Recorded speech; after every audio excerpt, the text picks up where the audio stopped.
Voilà, Madame la Ministre, chers invités, Mesdames, Messieurs, bienvenue à la Chambre de commerce pour cette conférence dédiée à la transition vers la voiture électrique. Et je sais que ce sujet intéresse les chefs d'entreprise et les automobilistes que vous êtes. Et beaucoup d'entre vous, mais j'espère pas tous, sont venus en voiture ce soir. Et imaginez-vous maintenant au volant de votre véhicule.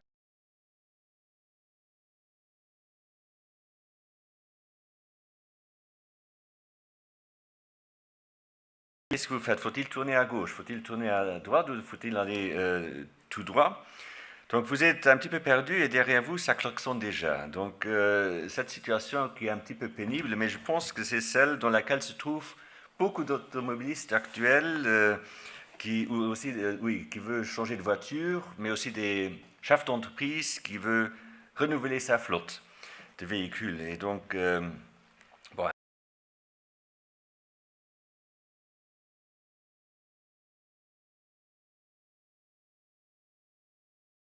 et à gauche, les véhicules électriques.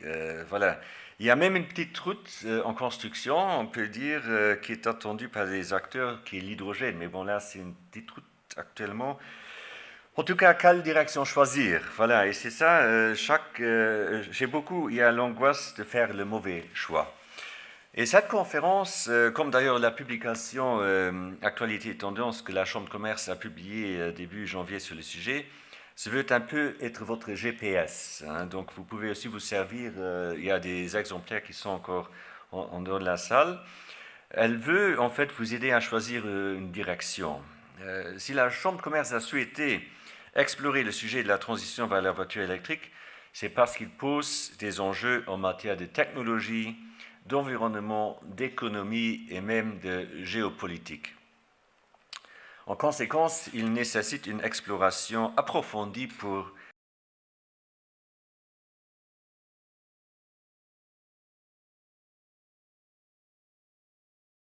rapide.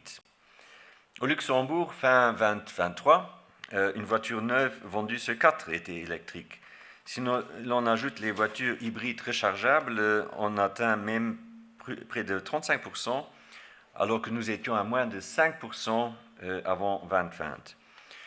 Depuis plusieurs mois, les entreprises portent à elles seules la dynamique de l'électrification au Luxembourg. Et c'est la conséquence de la réforme de l'avantage en nature, qui incite très fortement les salariés bénéficiant d'une voiture de fonction à opter pour une voiture électrique.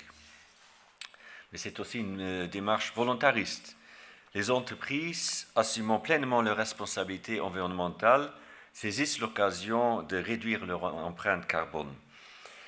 Et d'ailleurs, dans le contexte de la transformation énergétique et environnementale, l'Union européenne est en première ligne. Elle a fixé des objectifs ambitieux pour la réduction des émissions de CO2 des véhicules neufs, établissant un horizon clair, avec l'interdiction de vente de voitures émettant de CO2 dès 2035. À l'échelle de l'industrie, c'est demain.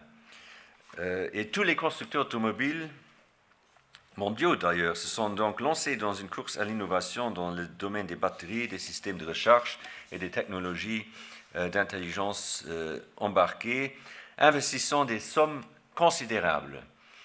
Les constructeurs historiques européens, pour beaucoup, sont concurrencés par de nouveaux venus qui redoublent d'efforts pour développer des gammes de véhicules électriques compétitifs, dopés par des politiques protectionnistes et des stimulants financiers à l'innovation.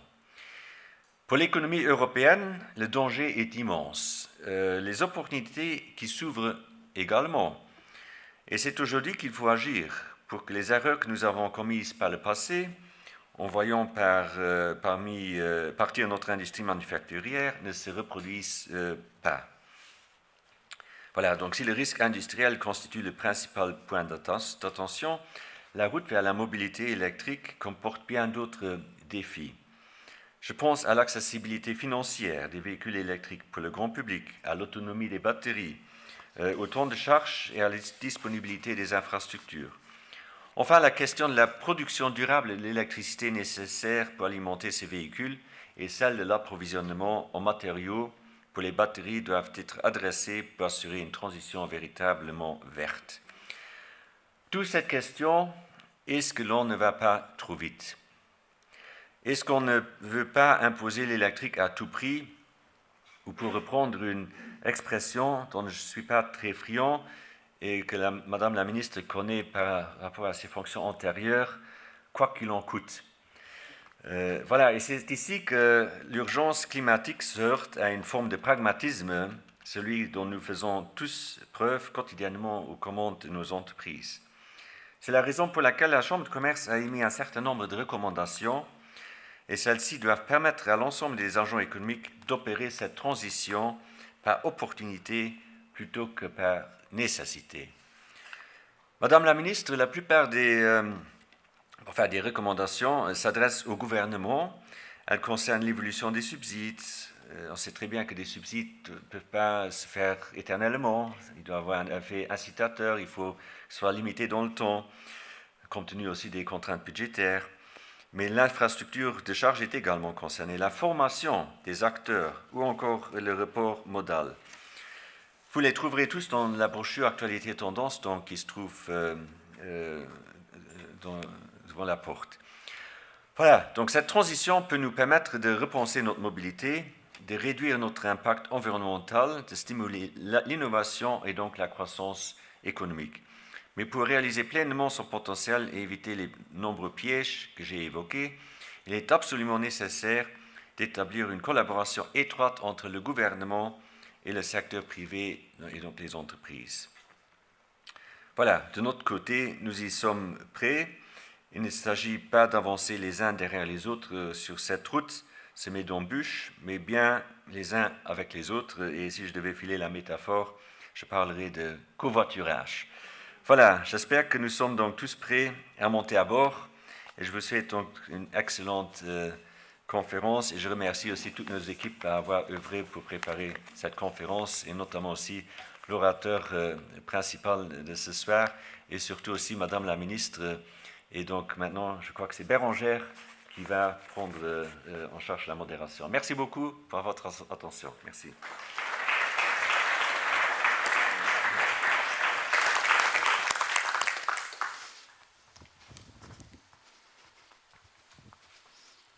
Merci Carlo Tellon pour cette stimulante entrée en matière justement sur les opportunités à saisir et les défis à relever. Madame la ministre Yuriko Bakos, chers panélistes et chers invités, bienvenue donc à notre soirée d'échange dédiée aux entreprises et à la transition vers la voiture électrique. Je m'appelle Bérangère Beffort, je suis responsable des relations publiques ici à la Chambre de commerce. Je vais vous accompagner tout au long de cette soirée. Et déjà un premier constat. Si tout le monde au Luxembourg s'intéressait autant au sujet de la transition vers la voiture électrique et marquait tant d'intérêt, je pense qu'on avancerait clairement plus vite. Alors, je vous explique. Vous vous souvenez peut-être, dans le formulaire d'inscription, on avait posé 2 questions. Vous êtes 120 personnes ce soir dans la salle. Combien d'entre vous ont déjà une voiture électrique? La réponse est 50, donc pratiquement 1 sur 2. Combien d'entre vous pensent, si ce n'est pas encore le cas, à acheter ou du moins à avoir via un leasing une voiture électrique dans les 5 prochaines années? Encore une fois, 50. Ça, c'est très prometteur. Mais ça pose aussi forcément les questions, comment on le fait, avec quel cadre? Et c'est toutes ces questions-là, que vous soyez tout au début de votre parcours de décarbonation, ou au contraire que vous ayez déjà une stratégie que vous voulez optimiser, qu'on va aborder aujourd'hui. Le voyage, il va se faire en 3 étapes. Tout d'abord, Madame la ministre Yuriko Bakos nous présentera sa vision et l'engagement du gouvernement pour justement réussir cette transition. On pense bien sûr au plan national énergie-climat et les objectifs qui ont été fixés, et c'est avec beaucoup d'intérêt bien sûr qu'on écoutera ce que vous proposez pour les réussir, mais aussi d'accompagner et de prendre avec vous tout le secteur économique. Deuxième étape, ce sera notre keynote speaker et invité spécial, Nicolas Meillan. Bienvenue ici chez nous au Luxembourg. Vous êtes français, vous nous apporterez ce panorama international sur les politiques industrielles et sur les ressources et l'énergie disponibles et toutes les questions qui sont autour. Troisième étape finalement, place au panel avec nos experts luxembourgeois qui partageront leurs bonnes pratiques, leurs bonnes expériences, que ce soit sur l'achat ou le leasing stratégique, que ce soit sur l'infrastructure de recharge et finalement aussi une efficacité opérationnelle dans la flotte. Sur ce, j'espère que vous êtes confortablement assis dans votre siège. C'est parti, Madame la Ministre, la scène est à vous.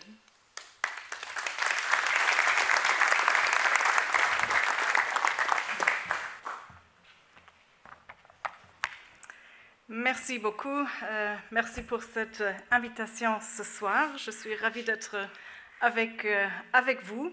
Je ne vais pas parler de géopolitique ni de contraintes budgétaires. Peut-être ce serait plus facile pour moi que de parler de décarbonisation. Mais je crois que nous sommes ici ce soir tous ensemble parce que pour nous tous, la décarbonisation de notre économie est importante. Ça reste important dans la lutte que nous menons quand même tous contre le changement climatique. Et le gouvernement reste absolument engagé et continuera à s'engager pour promouvoir la décarbonisation. Et évidemment, en tant que ministre de la Mobilité, mais on le sait tous, le secteur des transports est un des premiers visés et joue un rôle très important dans cette décarbonisation. Je dois remercier la Chambre de commerce pour le bulletin économique parce que vous avez fait un travail vraiment très, très utile avec beaucoup de recommandations que j'ai lues avec attention et surtout maintenant au moment où aussi le gouvernement a prolongé et révise aussi les programmes d'aide existants pour les véhicules à zéro émission. Et vous soulignez très justement aussi l'importance de continuer à développer l'infrastructure de recharge, parce que l'un ne va pas sans l'autre. L'électrification de la flotte automobile du Grand-Duché, comparée à d'autres États membres de l'Union européenne, est quand même assez bien, je dirais, avancée. Un tiers des nouvelles immatriculations étaient pour des véhicules électriques au mois de janvier et février. Début mars, plus de 40 000 voitures électriques étaient immatriculées au Luxembourg. 8,85% de la flotte des voitures aujourd'hui est électrique. Pour les camionnettes, le taux est bien plus inférieur. On se situe aujourd'hui à 2,2%. Alors pour arriver aux objectifs du PNEC, on pourrait presque dire qu'on est quand même à des années de lumière, je dirais, pour atteindre 49% de l'électrification d'ici 2030. Ça sera un vrai challenge et vous le notez dans votre bulletin et vous le dites très justement, il y a beaucoup de travail à faire et les défis sont vraiment multiples. Concernant l'infrastructure de recharge, nous sommes aujourd'hui aussi assez bien équipés au Luxembourg, je crois, avec plus ou moins 2200 points de recharge ouverts au public. Et de nombreuses bornes supplémentaires seront prochainement mises en œuvre, aussi grâce quand même à des subsides, différents subsides que nous avons en place. Pour Luxembourg, c'est absolument essentiel qu'un réseau de recharge performant se développe pas seulement dans notre pays, mais bien évidemment à travers l'Europe.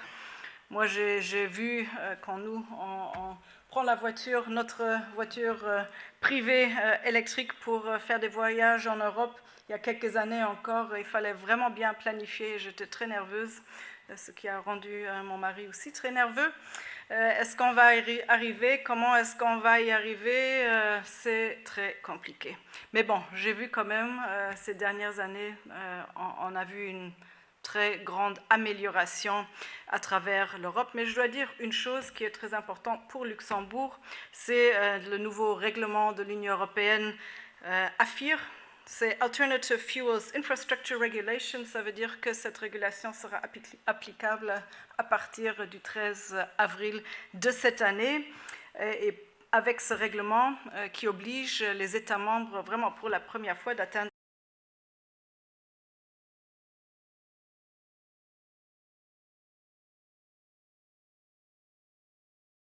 réglementation venant de l'Union européenne et pas tout nous enchante, mais je crois qu'ici, c'est... Je ne sais pas ce que j'ai poussé, mais c'est très, très positif. Le long des axes routiers principaux, les bornes de recharge doivent être installées au moins tous les 60 km, et ceci jusqu'à la fin 2025. C'est aussi très prochainement. Et cette réglementation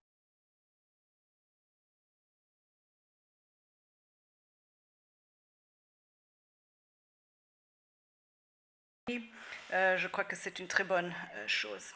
Mais la transition vers une mobilité électrique nécessite vraiment une approche globale. Les citoyens et les entreprises doivent s'engager dans cette transition ensemble.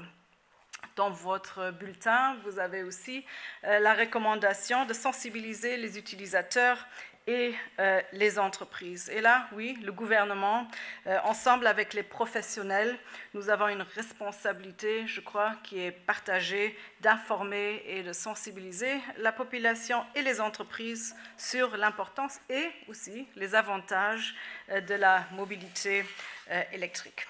Je profite de cette occasion de vous parler ce soir, de dévoiler quelques premiers résultats d'une nouvelle enquête réalisée ces derniers mois sur l'électromobilité. Elle a été menée par la Commission européenne ensemble avec la Vrije Universiteit de Bruxelles. Un sondage qui s'appelle European Alternative Fuels Observatory Consumer Monitor, réalisé dans 12 États membres dans le Luxembourg. Et il y a quelques constats assez intéressants. 90%, vu que l'étude a été faite en Belgique, 90% des utilisateurs de voitures électriques estiment que l'autonomie de leur voiture est en général suffisante. Bon, je crois que ça doit rassurer ceux qui ne conduisent pas encore une voiture électrique. Presque 90% se sont débrouillés sans problème majeur lors des voyages à l'étranger. Bon, je peux me compter parmi ceux qui se sont débrouillés. Parmi ceux qui ne conduisent pas encore de voiture électrique, plus que la moitié a déclaré vouloir en acquérir, dont presque un quart souhaite en acheter en disant les 5 prochaines années. Peut-être c'est un peu similaire à ce que vous avez réalisé avec votre sondage. Mais, il y a toujours un mais, presque 35% des participants ont indiqué ne pas vouloir acheter une voiture électrique. 35%, c'est quand même assez substantiel comme chiffre. Bon, peut-être ce n'est pas surprenant. Ça démontre qu'il y a encore beaucoup de travail à faire, beaucoup de sensibilisation à faire. Les résultats de l'enquête sont publiés dans les prochaines semaines par mon ministère et je crois qu'il s'agit d'informations qui doivent vous intéresser, les acteurs du marché. Mesdames et messieurs, le gouvernement met tous les moyens en œuvre afin de créer un environnement favorable à l'adoption de véhicules électriques. Je crois qu'on doit aussi veiller aux aspects sociaux, aux aspects économiques qui soient bien respectés, aussi en développant une mobilité qui soit inclusive et accessible à toutes et à tous. Je crois qu'il ne faut pas désespérer devant les objectifs du PNEC, même si on pense aujourd'hui qu'ils sont vraiment difficilement joignables. Votre bulletin le dit aussi, la transition vers la voiture électrique est inévitable, inéluctable. Carlo l'a mentionné aussi, depuis que l'Union européenne a décidé que dès 2035, plus aucune voiture neuve émettant CO2 ne pourra être mise sur le marché. 2035, c'est en effet demain. La demande ainsi sera naturellement portée vers ces nouveaux véhicules. Je crois qu'avec votre collaboration et, comme Carlo l'a mentionné aussi, entre le gouvernement et le secteur privé, en effet, peut-être en covoiturage, avec des mesures aussi réfléchies, de la part de mes collègues au gouvernement aussi, nous serons en mesure d'atteindre les objectifs que nous nous sommes donnés. Il faut que ça soit dans l'intérêt de l'environnement, mais pour moi, il faut que ça soit aussi dans l'intérêt de notre économie et d'une économie durable, parce que ça présente pour nous tous, je crois, des opportunités et il faut saisir ces opportunités. Je vous remercie pour votre attention. Moi, j'avais dit quand on m'avait invité à cette soirée que je ne peux pas rester, vu que j'ai une obligation encore ce soir. C'est jamais cool de partir comme ça après avoir parlé, je le regrette, mais bon, j'ai quand même accepté de venir pour vous adresser ces quelques mots. J'aurais bien aimé écouter le keynote speaker ainsi que le panel, mais surtout peut-être aussi participer au cocktail, mais ça sera pour une prochaine fois. Je vous remercie.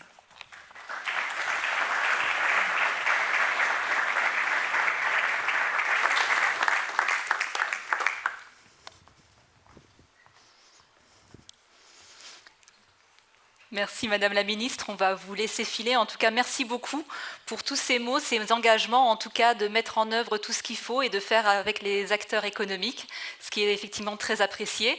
Merci aussi pour ces quelques bons conseils pour tous nos partenaires et amis qui n'oseraient pas monter à bord et qu'on n'osera bien sûr pas de manquer de mentionner. Alors maintenant, place à notre keynote speaker. Il s'agit de Nicolas Meillan, un expert français. Il est ingénieur de formation.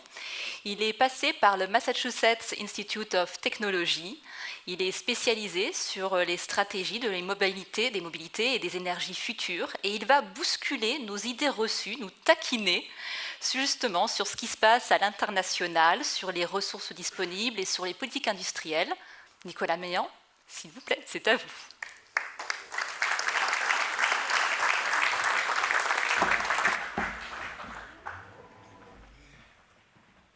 Bonsoir à tous. Écoutez, je suis ravi d'être avec vous pour faire un petit voyage dans l'univers de la voiture électrique. On va essayer d'aborder sous différents aspects et de répondre peut-être à des questions que vous vous posez.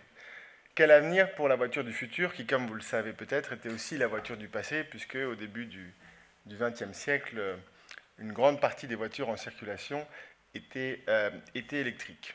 Alors, quand on s'intéresse à la mobilité de demain, parce qu'on va parler de voitures électriques, mais aussi de mobilité, il y a différents défis. Je définis souvent, vous êtes familier avec ces défis, les émissions de CO2, qui sont des défis globaux avec l'épuisement des énergies fossiles, notamment du pétrole. Vous avez des défis locaux, et ça, on les a depuis très longtemps, et on a du mal à les résoudre. La pollution, alors ça s'améliore quand même. Vous percevez peut-être au fond de l'image de Sacré-Cœur à Paris. Les bouchons, ça, on a plus de mal à le résoudre, ce problème, et je pense que aussi ici au Luxembourg, vous êtes coutumier avec les trajets notamment des frontaliers, le stationnement. Et puis enfin, deux défis économiques dont on parle un peu moins souvent, mais qui sont très importants, qui est l'emploi et la balance commerciale. Où est-ce qu'on va produire ces voitures? Est-ce qu'on va les produire chez nous? Est-ce qu'on va les importer? Comment est-ce qu'on va les fabriquer? Donc, je vais commencer par les émissions de CO2. Alors, je ne sais pas si vous le savez, mais les émissions de CO2, elles ont encore battu un record l'an dernier. On n'a jamais autant émis de CO2 et comme vous pouvez le voir sur ce graphique, en fait, elles n'ont jamais d'ailleurs autant augmenté que depuis qu'on s'y intéresse. C'est-à-dire avec les COP en 2000. Alors, on arrive de temps en temps à les faire baisser grâce soit aux financiers. Une bonne crise financière, ça aide à faire baisser les émissions de CO2. Soit avec un pangolin, ça peut aussi aider.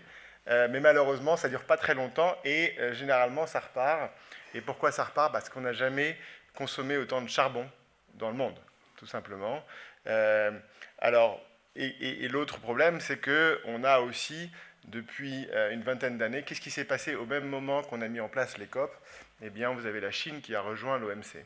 Et donc, vous avez 20% des usines qui sont parties des pays riches vers les pays en développement, et grosso modo, une grande partie en Chine, au charbon. Et donc, effectivement, tant qu'on ne va pas regarder ce qui se passe en Chine, tant qu'on ne va pas traiter les problèmes du charbon en Chine, chaque année, il faudra que je reviendrai devant vous et vous dire on a encore battu cette année les émissions de CO2 mondiales, malgré le fait que 50% des personnes dans la salle aujourd'hui roulent en voiture électrique. ce qui est déjà une bonne chose, vous avez déjà atteint l'objectif de 2030. Donc ça commence dans cette salle. Mais comme vous le voyez sur les émissions de CO2, c'est vraiment l'éléphant dans la pièce, la Chine, qui continue d'ailleurs le charbon, pour information, qui pourrait devenir, qui est l'énergie de la révolution industrielle du 19e siècle, mais qui est aussi l'énergie du 21e siècle, puisque vous voyez, depuis 2000, la consommation de charbon explose, et ça pourrait peut-être même devenir la première énergie mondiale dans les prochaines années et dépasser le pétrole. Alors le pétrole est ce fameux pic pétrolier qu'on attend depuis très longtemps. Il y a 40 ans, il devait rester 40 ans de pétrole. Aujourd'hui, ce serait toujours le cas. Qu'est-ce qui se passe concrètement sur le pétrole? C'est quoi le pic pétrolier? Ben, le pic pétrolier, c'est le moment où le pétrole, on peut partir du principe qu'il y en a des quantités infinies. Il a un certain nombre de caractéristiques qu'il partage avec les énergies renouvelables. Il est bio, il est gratuit. Et comme les énergies renouvelables, ce qui n'est pas gratuit et ce qui n'est pas bio, c'est de l'extraire. On extrait les rayons du soleil avec des panneaux solaires, on extrait du vent avec des éoliennes, on extrait du pétrole avec des hommes et des forages. Et en fait, ça coûte de plus en plus cher parce qu'on est intelligent. On a commencé là où ça coûtait pas cher, et puis moins il y en avait, et plus on a changé. Alors je rappelle juste quand même, parce qu'on se dit le pétrole c'est toujours cher, le carburant c'est cher. $50 du baril, ça revient... Là, on oublie parce que parfois il y a beaucoup de taxes, mais le pétrole, ça coûte moins cher que cette bouteille d'eau. Hein. Ça coûte moins cher. 50 centimes le litre, c'est pas cher le pétrole. Sauf que les gens, ils ne peuvent pas se le payer trop cher non plus. Et donc le pic pétrolier, c'est le moment où les coûts d'extraction rencontrent la capacité que les gens ont à payer. Et donc on va extraire tout le baril que les gens peuvent se payer.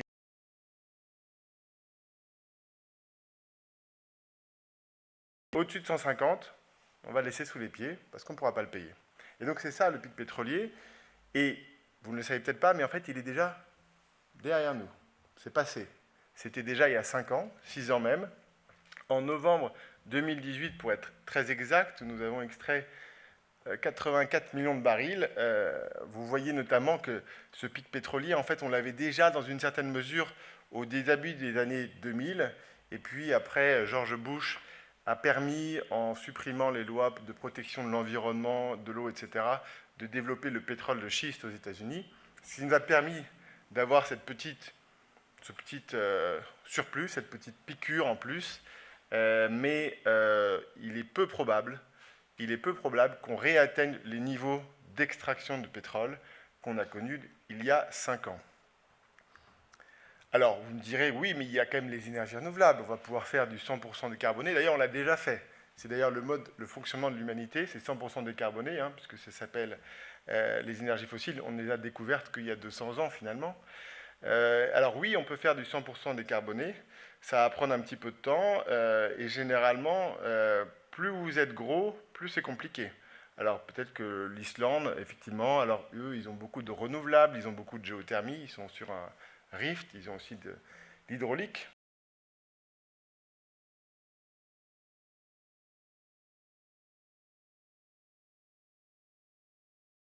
Elle a une très forte proportion de nucléaire, dont d'ailleurs beaucoup de gens s'en plaignent dans notre pays, mais il se trouve que ça fait quand même une électricité et une énergie décarbonée. On ne parle pas que de l'électricité, mais les gros pays, que ce soit l'Allemagne, Royaume-Uni, Espagne, on est toujours moins d'un tiers d'énergie décarbonée. Donc ça va prendre un petit peu de temps.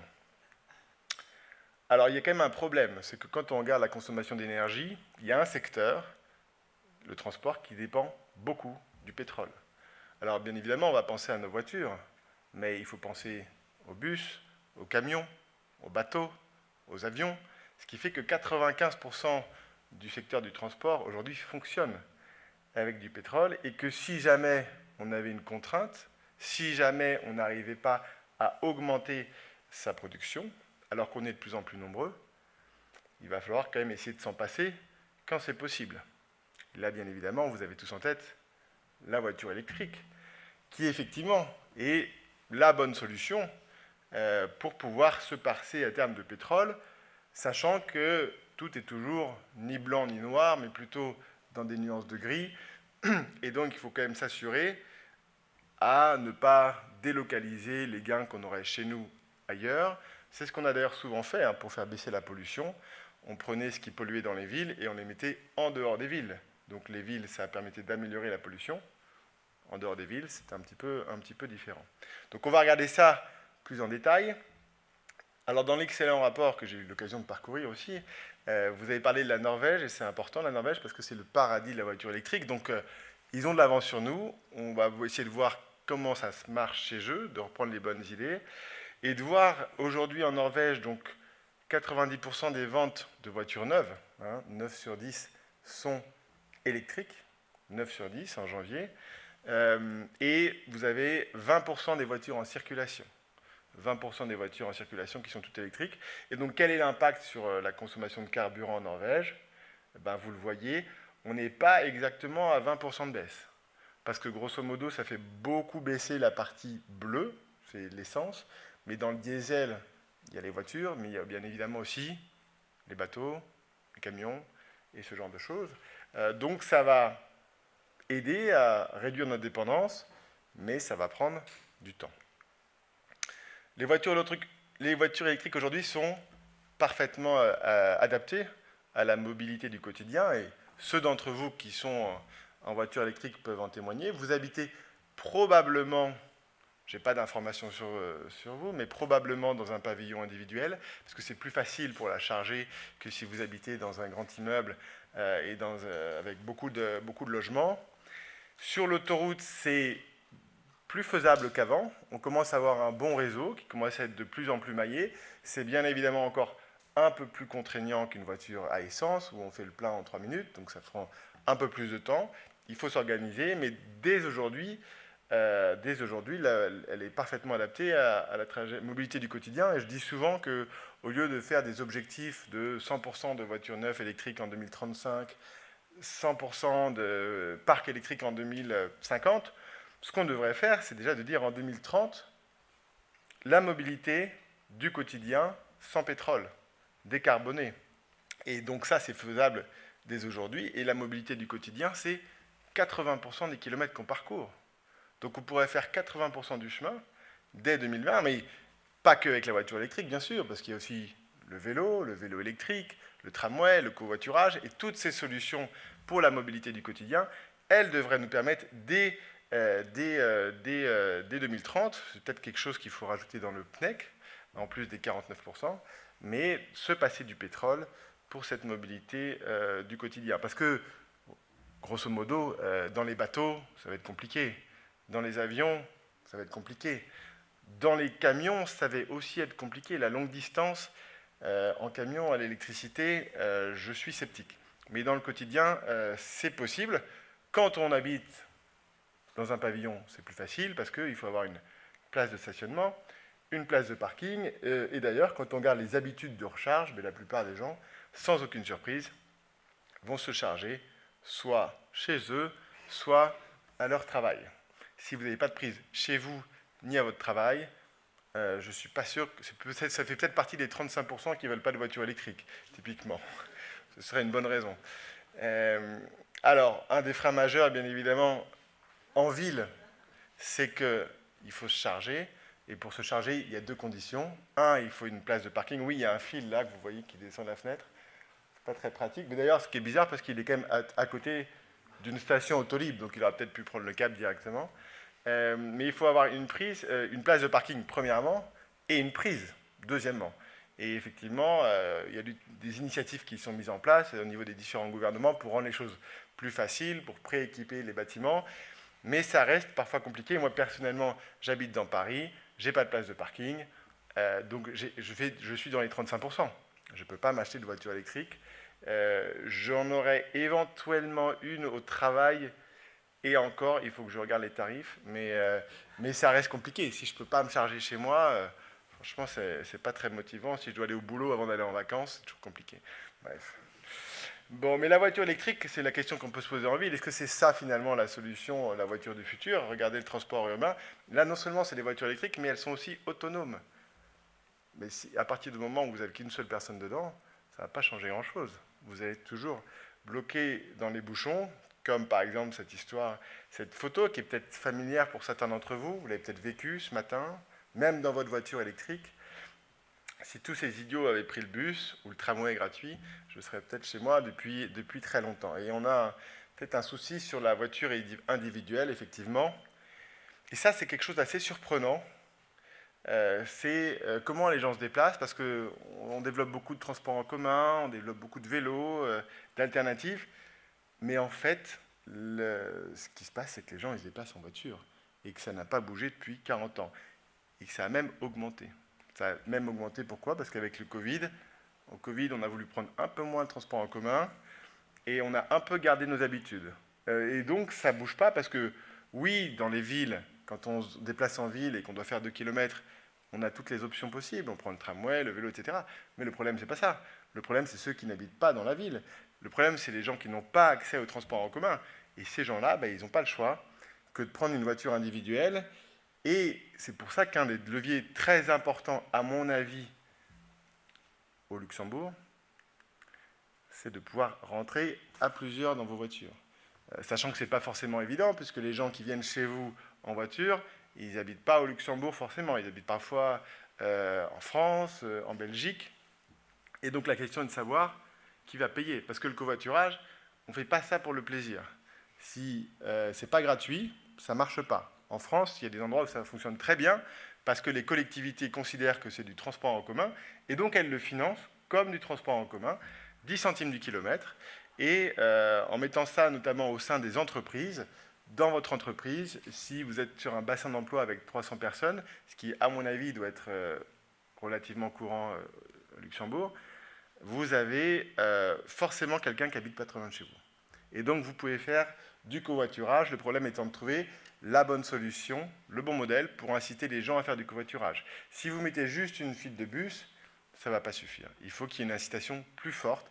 Et typiquement en France, quand ça fonctionne, le passager, pour lui, c'est gratuit, et le conducteur, on paye son essence. Si finalement je ne gagne pas d'argent à prendre quelqu'un dans ma voiture, honnêtement, je vais y aller tout seul. Ça ne va pas changer ma vie. Parce que c'est quand même une contrainte, on est tous d'accord. On se lève le matin, on est un peu embarbouillé, etc. On n'a pas forcément envie de parler à la planète entière.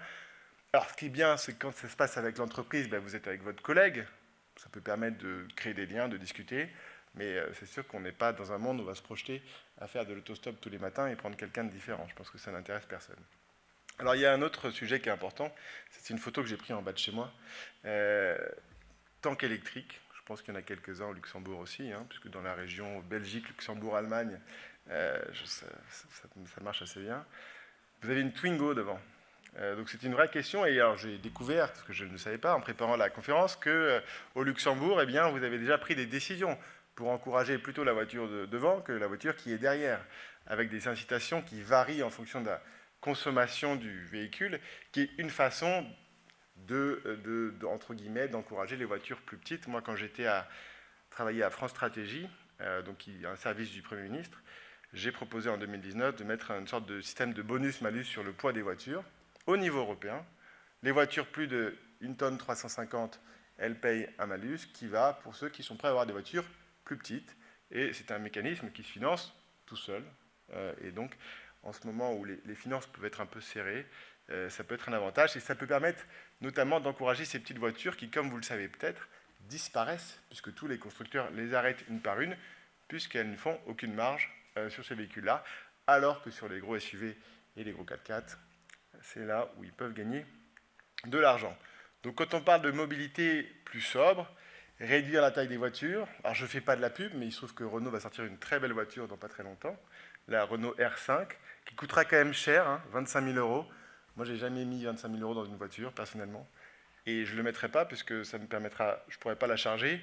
Et avec mes 2 enfants, pour partir en vacances, j'ai peur que ce soit un peu petit.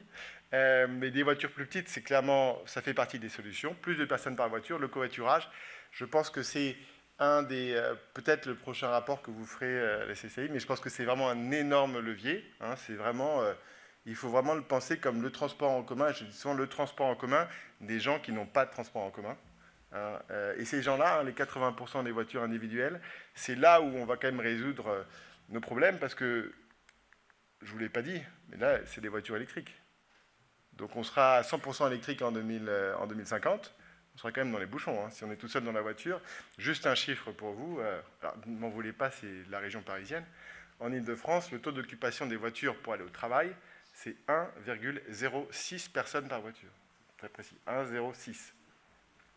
Si je passe de 1,06 personnes par voiture à 1,2 personnes par voiture, qui correspond à je fais du covoiturage un jour par semaine, je supprime l'intégralité des bouchons.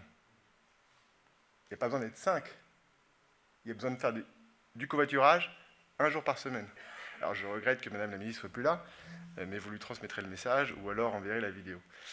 C'est un levier vraiment très important et qui est parfois un peu passé sous le tapis parce que c'est peut-être un peu moins sexy que la voiture électrique qui fait de la croissance, notamment verte a priori.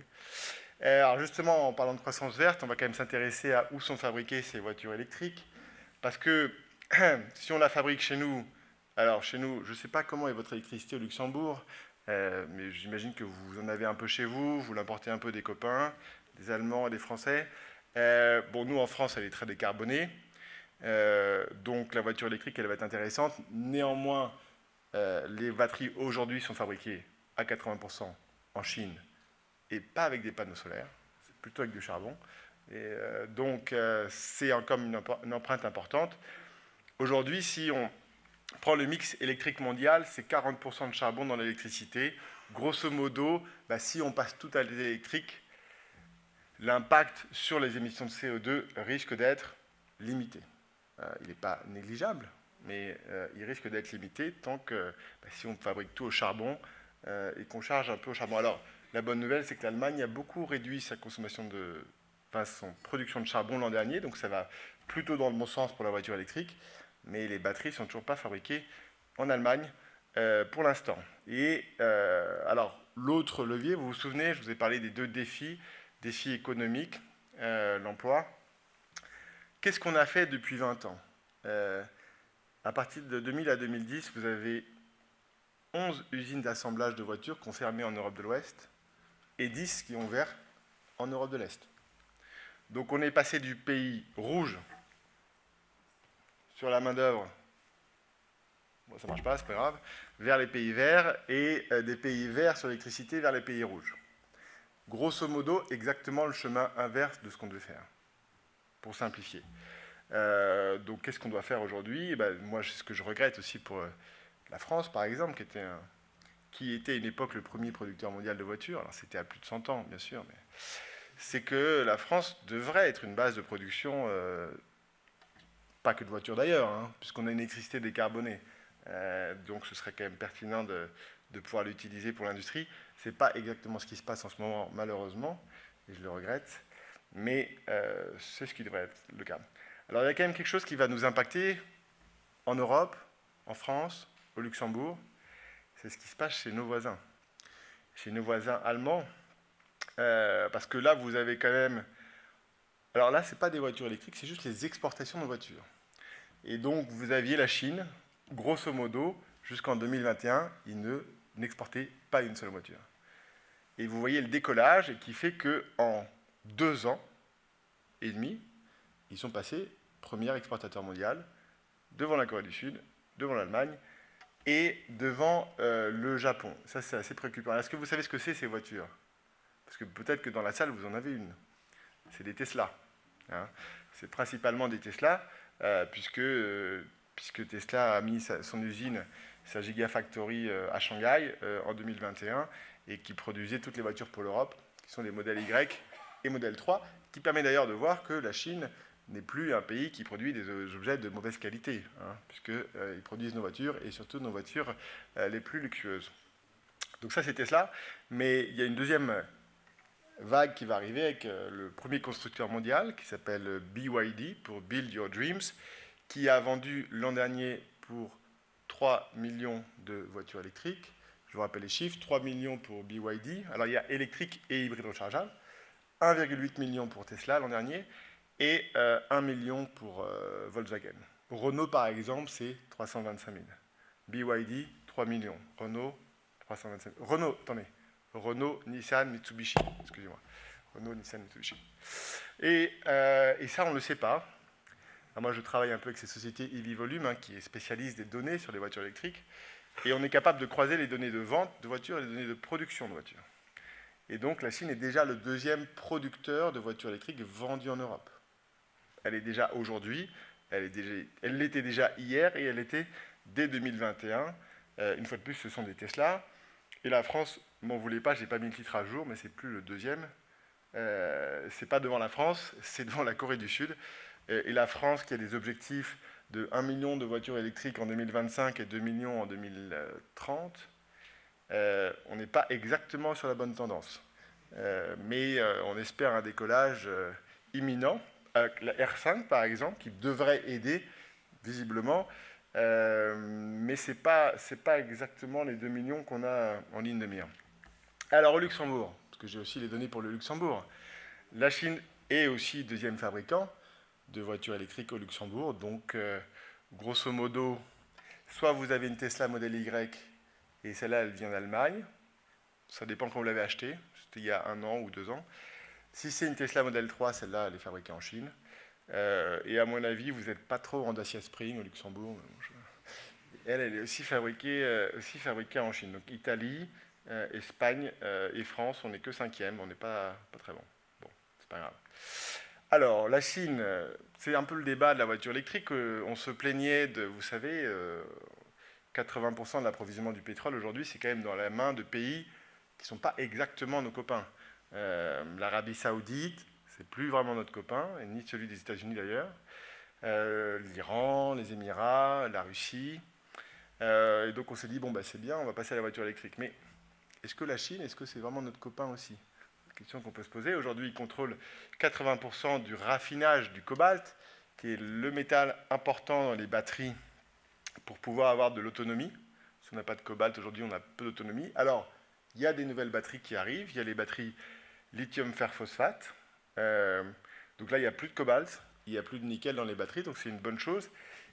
Sauf que le prix du lithium, il a fait multiplier par 10 il y a 2 ans. Et donc là, on a trouvé une nouvelle chimie de batterie. Ça, c'est des choses qui n'arrivent qu'une fois par siècle, généralement. D'abord, c'était le plomb. Après, c'était le lithium. Et là, maintenant, le sodium. Et donc, on a pas mal de Chinois. Donc, les grands fabricants chinois, c'est toujours Build Your Dreams qui font aussi les batteries. Ils les vendent d'ailleurs à leurs concurrents. Et CATL. Et puis, eux, donc, ont travaillé sur cette batterie sodium-ion, grosso modo, qui est une batterie qui va avoir une densité énergétique un peu plus faible. Donc, on ne pourra pas les mettre dans des tanks électriques, mais dans des petites voitures légères. Ça peut permettre de couvrir les trajets du quotidien. Et vous avez même Northvolt, qui est un des grands acteurs européens, qui se lance aussi sur le sodium. Donc, pour l'instant, c'est plutôt dans les cartons. On attend que le prix du lithium redécolle. Et si le prix du lithium venait à redécoller, dans ce cas-là, on commencerait à voir apparaître des voitures avec des batteries au sodium, qui est vraiment une bonne alternative pour se passer et du lithium, et du cobalt, et du nickel, et a priori aussi de votre tank électrique, parce que ce ne sera pas suffisant. Alors, l'Europe sur la voiture électrique, c'est vrai que je le dis parfois, c'est pas pour choquer, mais c'est un peu une religion, tout électrique, 100% électrique. Je vais juste citer un rapport de la Cour des comptes de l'Union européenne qui dit que l'objectif 2035, c'est beau, mais ça veut dire qu'on va acheter des voitures made in China. Parce que grosso modo, d'ici là, on ne sera pas organisé pour récupérer la chaîne de valeur. Aujourd'hui, on regarde pour faire de l'assemblage des batteries chez nous, mais une fois qu'on a l'assemblage, il faut produire les cellules, il y a l'anode, il y a la cathode, il faut accéder aux métaux. Et s'il y a quelqu'un qui s'est organisé, c'est la Chine. Là, sur le cobalt, par exemple, à l'horizon 2030, avec nos capacités de mine, parce qu'on en a un petit peu, notamment en Suède, et le recyclage, on pourrait couvrir, dans un scénario optimiste, 10% de nos besoins en cobalt. J'ai inclus le recyclage. Donc 10%, il reste 90% à couvrir. Alors, on peut quand même se rassurer, c'est une bonne chose, cette Airbus des batteries qui a été décidée. Malheureusement, il y a une crise qui est passée depuis 2 ans avec augmentation du prix du gaz. Aujourd'hui, les batteries, ça se fait avec du gaz. C'est dans des fours, on chauffe des cellules, donc ça se fait avec du gaz. Augmentation du prix de l'électricité. Et en fait, cette carte, ne m'en voulez pas, mais elle n'est pas à jour. Par exemple, Tesla Tesla en Allemagne, qui devait avoir la plus grande gigafactory, qu'est-ce qu'ils ont fait? Ils ont mis le projet en pause. Ils ont pris tous les outils qui étaient pour l'Allemagne. C'est parti au Texas, à Austin, car aux États-Unis, ils ont un prix du gaz et de l'électricité 2 à 3 fois moins cher, et qu'en plus, ils ont quelque chose qu'on appelle le Inflation Reduction Act. Alors, on ne sait pas pourquoi ils l'ont appelé Inflation Reduction Act, parce qu'en fait, c'est tout simplement du protectionnisme, assumé d'ailleurs, et grosso modo, 400 milliards de dollars. Alors, j'ai mis subvention, mais c'est des crédits d'impôt. Donc, c'est des crédits d'impôt que vous n'allez pas payer. Et vous voyez que concrètement, il y a quand même un pays qui se réindustrialise, c'est les États-Unis. Ils ont deux différents, le CHIPS Act sur le semi-conducteur. Je crois qu'on est en train d'essayer de faire pareil en Europe, mais toujours un petit train de retard. Et puis le Inflation Reduction Act. Et donc on n'a jamais construit autant d'usines aux États-Unis que ce qui se passe en ce moment. Et grosso modo, à quoi ça ressemble? 400 milliards de dollars, donc crédit d'impôt. En Europe, 20 milliards. Si on regarde les batteries, 16 milliards. Crédit d'impôt, donc c'est automatique, hein, on l'enlève de nos impôts, ça se fait tout seul. Donc presque la moitié du coût de la batterie, 45 $ du kilowattheure. Nous, en Europe, c'est une subvention, on négocie, cas par cas. 20% de l'investissement total, donc on n'est pas à la moitié. Et puis, vous avez des subventions pour les véhicules électriques made in USA. Alors, tu fabriques aux États-Unis, je te donne de l'argent. Ça, c'est pas possible en Europe, c'est le traité de Rome, on n'a pas le droit de mettre de discrimination par pays. Alors, il y a des aides, vous les connaissez, celle du Luxembourg, et vous en voulez... en plus, vous avez corrigé ma faute d'orthographe, c'est sympa, ça. Très gentil. Et je l'ai vu tout à l'heure. Et aide à l'achat en France. Alors, en France, on a progressé.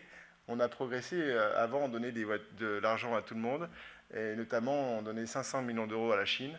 Moi, je l'avais dit avec France Stratégie en 2019, j'ai dit, est-ce qu'on est obligé de les aider, les Chinois, parce que c'est déjà 60% des voitures. Et donc, on a réussi, on a évolué. Et alors nous, en France, on a l'ADEME, c'est un truc qui fait 1 milliard d'euros. Et donc, ils ont réussi à faire un calcul très savant avec des ingénieurs, avec une note sur 7 critères environnementaux pour pouvoir exclure les voitures fabriquées en Chine au charbon, mais ne pas exclure les voitures fabriquées en Pologne au charbon. Mais a priori, on a réussi. Et donc, on ne peut plus avoir 4 000 € quand on s'achète une Tesla Model 3, et ni une Dacia Spring. Voilà. Bon, en Allemagne, ils ont tout simplement coupé toutes les aides, d'ailleurs de manière assez abrupte, je crois que c'était le 16 décembre. Ils ont dit, bon, alors il faut qu'on revienne dans les critères des 3%, donc on va tout couper, tac, tac, tac. Et là, ils ont tout coupé d'un coup.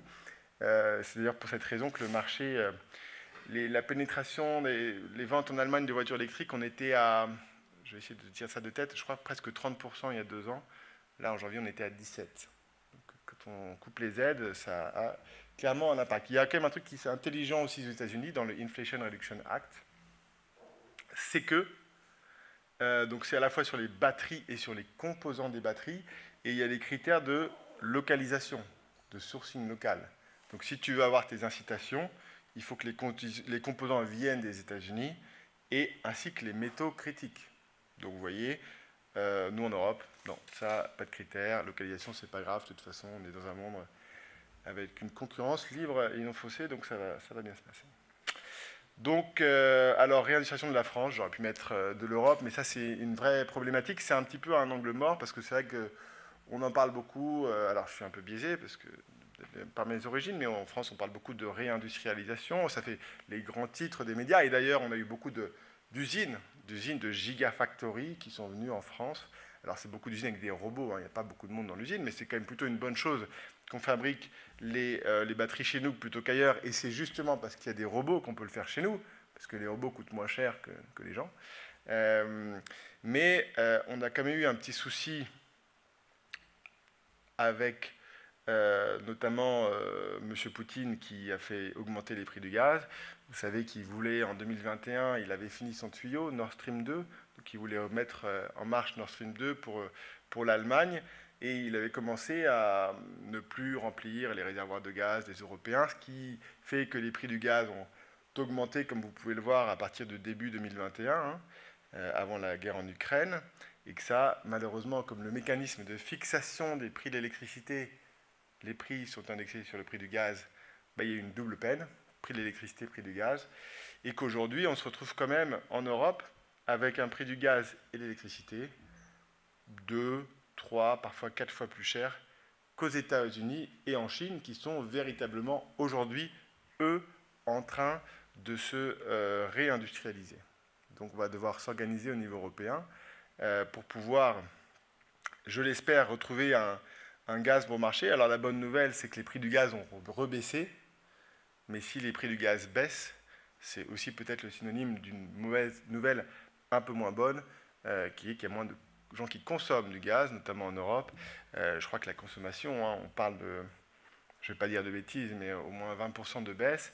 Et vous avez un certain nombre d'usines, notamment en ce moment en Allemagne, grands consommateurs de gaz naturel, dans le secteur de la chimie notamment, qui partent aux États-Unis, qui partent en Chine. Je lisais encore ce matin, je crois que c'est la dernière usine de panneaux solaires, j'ai plus le nom de l'entreprise, mais qui, en gros, qui a dit au gouvernement allemand, voilà, jusqu'à la fin du mois de mars pour nous donner des aides, sinon on s'en va, on va aux États-Unis, on a l'Inflation Reduction Act, on a une énergie 2 à 3 fois moins chère, et donc voilà. Voilà ce que je voulais dire. Merci beaucoup.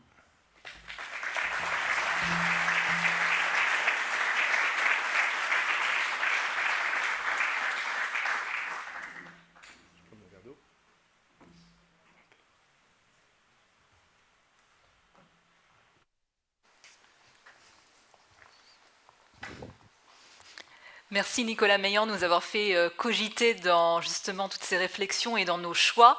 Je propose aux quelques personnes qui sont debout, si vous voulez prendre place, il y a encore des places de libre ici un petit peu plus devant. Allez-y. Et nous allons passer à notre panel de discussion. Alors, je vais commencer par inviter sur scène Dominique Laurent, Managing Director de chez PwC Luxembourg. Il est en charge des stratégies de développement de mobilité depuis 18 ans déjà, chez un des plus grands employeurs du pays. Tout à fait. Je vous en prie.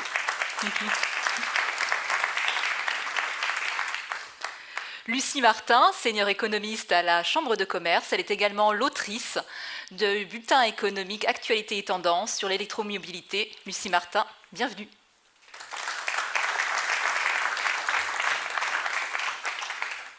Antonio da Palma Ferramacho, vous êtes le directeur de Ridefleet, une société qui conseille les entreprises sur le bon choix pour leur flotte.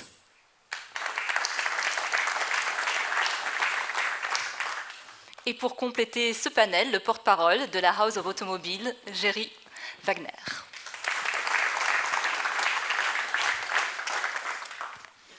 Alors, comme on a déjà envie de vous connaître un peu plus, on va commencer par la question très perso. Et vous, vous avez quelle voiture? On va le faire à main levée.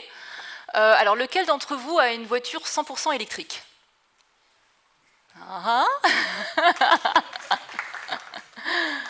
Qui a plug-in hybride? Et qui est en moteur thermique? On pourra dire ça, oui? J'ai une excuse. Ah! J'ai une excuse parce qu'en fait, ça fait une quinzaine d'années que j'ai la chance de faire des essais pour la presse automobile. Donc je roule avec plein de voitures, dont des électriques, des hybrides, et même j'ai eu l'occasion de tester des voitures à l'hydrogène. Donc voilà. Très bien. Bah, du coup, Lucie Martin, il faut faire soit des tests automobiles, ou alors demander un petit avantage à votre employeur, que je ne regarde pas du tout. Donc peut-être pour commencer ce tour de table sur les stratégies de leasing et d'achat qu'on peut conseiller aux entreprises, et je me tourne vers vous, Dominique Laurent. PwC Luxembourg, c'est 3800 collaborateurs. Comment vous faites en fait pour gérer ça, pour leur offrir cet avantage, ou en tout cas pour leur proposer des solutions de mobilité?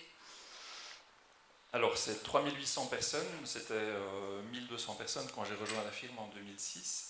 À une époque où 80% des employés utilisaient ou avaient un véhicule de société. Aujourd'hui, on est à 33%, donc on a une décroissance majeure de la voiture de société. Je m'occupe pleinement des voitures depuis 4 ans et de la mobilité depuis effectivement 18 ans. Un peu comme l'a expliqué Nicolas, on a beaucoup travaillé, nous, non pas sur la voiture, mais sur la non-utilisation de la voiture et la suppression de la voiture. Bon, je suis assez d'accord sur le fait qu'une voiture sur la route, qu'elle soit électrique, thermique ou hybride, reste une voiture qui crée des bouchons. Je m'occupe aussi de l'immobilier et des parkings, et quelque part les parkings, la voiture, les déplacements, les temps de déplacement des employés sont des problèmes au quotidien que nous devons adresser en tant qu'entreprise. Donc la voiture fait partie des éléments et des solutions, mais les solutions chez nous sont multiples, c'est le covoiturage, l'autopartage, les transports en commun, la gratuité des transports en commun depuis 2020 a aidé à développer une mobilité décarbonée. Donc la décarbonation ne passe pas que par la motorisation, mais vraiment par le choix du mode de déplacement. Et donc vous avez encore quand même du leasing opérationnel? Alors on a encore beaucoup de voitures, heureusement pour Guéry, pour les autres loueurs qui sont dans la salle, donc on continue à en acheter, à en louer en tout cas. On a chez nous alors 3 modèles, aujourd'hui un modèle de voiture en salarié sacrifice, donc à destination plutôt du staff, donc les non-cadres, un modèle de voiture de société avec budget pour les cadres et un modèle de voiture de fonction obligatoire pour les partenaires et managing directors. Donc ces 3 modèles coexistent, subissent les aléas fiscaux, les aléas de la TVA, les aléas des impositions de changement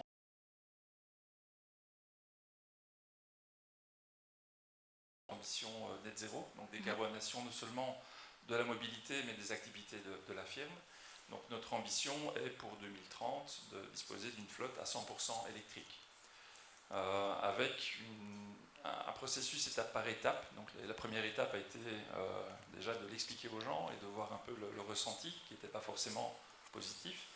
La deuxième étape a été début 2023 d'imposer comme unique choix des véhicules hybrides ou électriques en termes de voitures de société pour les cadres, avec encore des propositions malgré tout de voitures thermiques pour le staff qui bien souvent a des déplacements plus longs.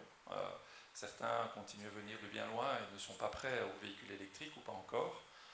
La prochaine étape sera justement à partir de 2027 ou peut-être en 2025 en fonction des conditions fiscales, d'accélérer le mouvement vers des voitures 100% électriques. Alors si vous me dites 100% électrique en 2030, ça vous laisse 6 ans. C'est quoi le taux actuel?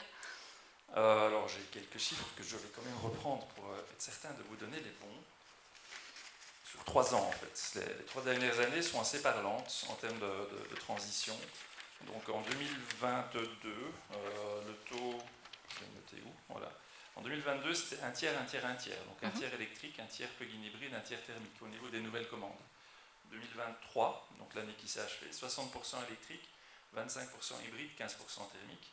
2024, sur les 3 premiers mois, 80% électrique, 15% hybride, 5% thermique. Donc quelque part, on voit que la transition est clairement amorcée. On supporte les équipes et les gens qui optent pour de l'électrique, en proposant par exemple aussi des voitures de remplacement pour des déplacements professionnels ou privés, via du car sharing, qui sont alors, pas seulement électriques, mais très souvent aussi thermiques, pour justement avoir une solution de remplacement à la voiture électrique pour des cas bien particuliers. Aujourd'hui, notre flotte donc, de 1260 voitures, c'est 360 hybrides, 344 électriques, 335 essence et 223 diesel, les voitures d'il y a encore quelques temps. Le diesel aujourd'hui a une part nulle et donc l'électrique prend la grande majorité des commandes. Alors soutenu effectivement par les aides fiscales, donc les primes permettent à nos amis loueurs de nous proposer des très bons deals et on propose maintenant ces modèles de best deal de manière régulière. Les voitures hybrides ont une part relativement en chute de par la tarification qui s'applique et le thermique aujourd'hui n'étant plus possible ou en tout cas très rarement possible a perdu tout sens au sein de la flotte. Ce qu'on voit effectivement, ce que vous racontez et cette dynamique, on la sent aussi au niveau national de manière générale dans les chiffres et je me tourne vers vous, Géry Wagner. On se pose beaucoup de questions. Qu'est-ce qui va se passer après le mois de juin 2024 si les subventions versées aux véhicules électriques qui sont entre 3 000 et 8 000 euros sont un petit peu en suspens? Bon, Madame la ministre n'est plus là, mais on se demande qu'est-ce que ça va faire et comment ça va impacter les employeurs et les salariés et aussi tout le secteur derrière s'il y a plus cet attrait finalement. On fait tout notre possible pour que cela n'impacte pas trop nos clients.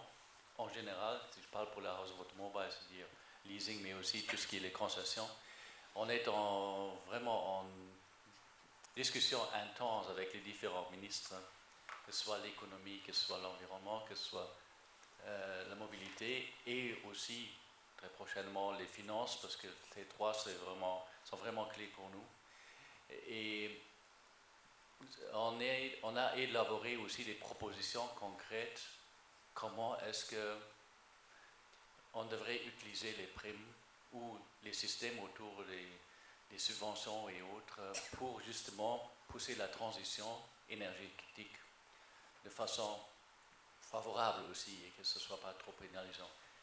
Et je pense que les propositions qu'on est sur le point de soumettre aussi au groupe de travail, elles sont vraiment sensées. On a vraiment regardé que ce n'est pas juste tirer la couverture vers notre côté, mais vraiment trouver des solutions qui sont viables, parce qu'il y a aussi le problème du budget, il ne faut pas l'oublier. Une chose est certaine, que les primes de 8 000 €, ça m'étonnerait beaucoup qu'ils resteront. Mais il faut voir comment est-ce qu'ils seront répartis dans le futur.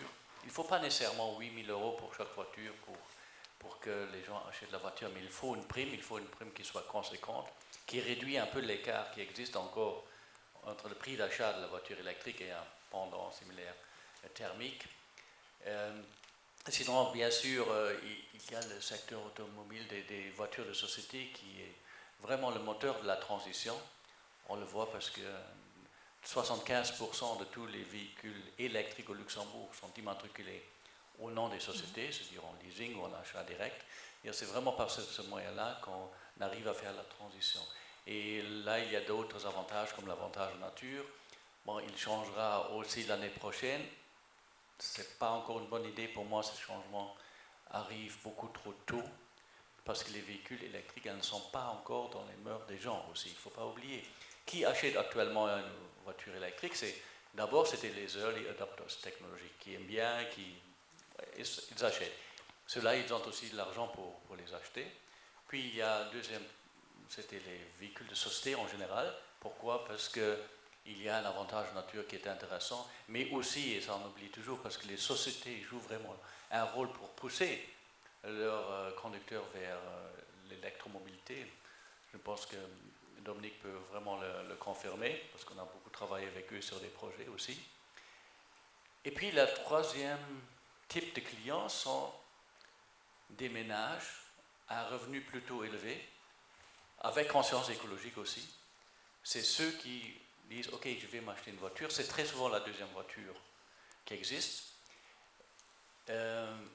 Mais on n'arrive pas encore vraiment à toucher une population, encore disons, en dessous, socio-économiquement en dessous. Et ça, c'est vraiment la grande majorité des gens. Parce que le prix est trop élevé. Et même, c'est un autre problème, les gens qui veulent acheter une voiture, ces gens-là qui achètent des voitures souvent en mode occasion. On peut exactement, revenir, on pourra tout à fait. Là, c'est aussi un sujet que, même en occasion, les véhicules électriques sont très très chers. Et on le remarque pour l'instant, on a vraiment du mal à vendre des véhicules électriques qui nous reviennent dans les contrats de leasing pour les écouler sur le marché. Ce qu'on comprend bien, en tout cas, c'est que ce système finalement initié par l'État est très important parce que ça va créer justement un enthousiasme général, que ce soit aussi peut-être les entreprises qui peuvent s'y mettre, ou en tout cas amorcer cette dynamique-là de transition.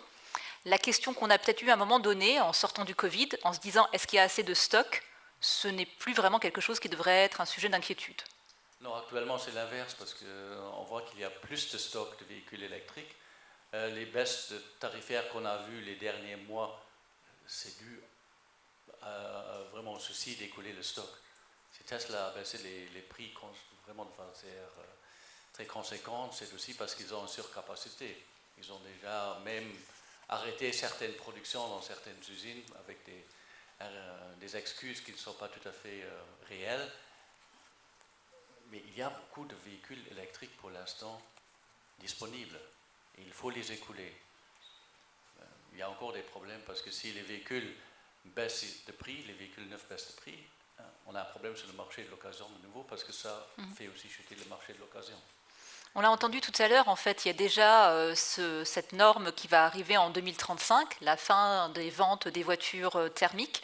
Et justement, Lucie Martin, est-ce que vous pensez que c'est plutôt une amorce, un signe de dynamisme, ou est-ce que, au contraire, finalement, ça va prendre du temps parce que c'est peut-être juste un effet d'annonce qui est sympathique, mais il y a eu toutes les réflexions qui ont été développées par Nicolas Meillan, justement. Il est ouvert, normalement. Il est ouvert, vous m'entendez ? Je pense qu'aujourd'hui, c'est quand même encore difficile de se prononcer si effectivement on va atteindre... Enfin, l'échéance 2035 sera maintenue telle qu'aujourd'hui elle est prévue par l'Union européenne. En tout cas, à terme, il y a quand même 3 raisons qui nous permettent de penser que le véhicule électrique, en tout cas décarboné, va prendre petit à petit le dessus sur les véhicules électriques. Sur les véhicules.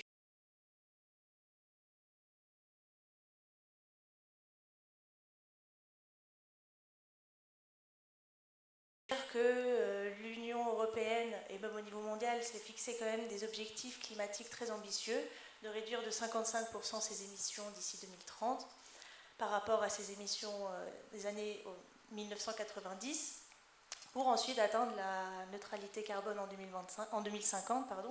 Et le Luxembourg également, lui, s'est posé aussi des objectifs climatiques très ambitieux qui vont même au-delà des recommandations de l'Union européenne, également de réduire de 55% ses émissions d'ici 2030 par rapport à ses émissions de 2005.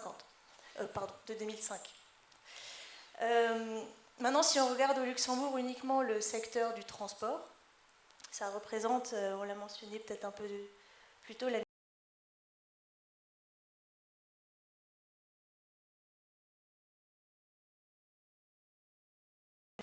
un potentiel finalement de décarbonation de ce secteur qui est immense, et l'électrique peut considérablement, donc la mobilité électrique de manière générale, peut considérablement contribuer à diminuer les émissions de ce secteur. Il y a une deuxième raison que je souhaiterais évoquer, c'est une raison réglementaire. Donc c'est celle que vous avez évoquée tout à l'heure. En 2035, l'Union européenne prévoit qu'on ne pourra plus mettre sur le marché des nouvelles voitures qui émettront du CO2.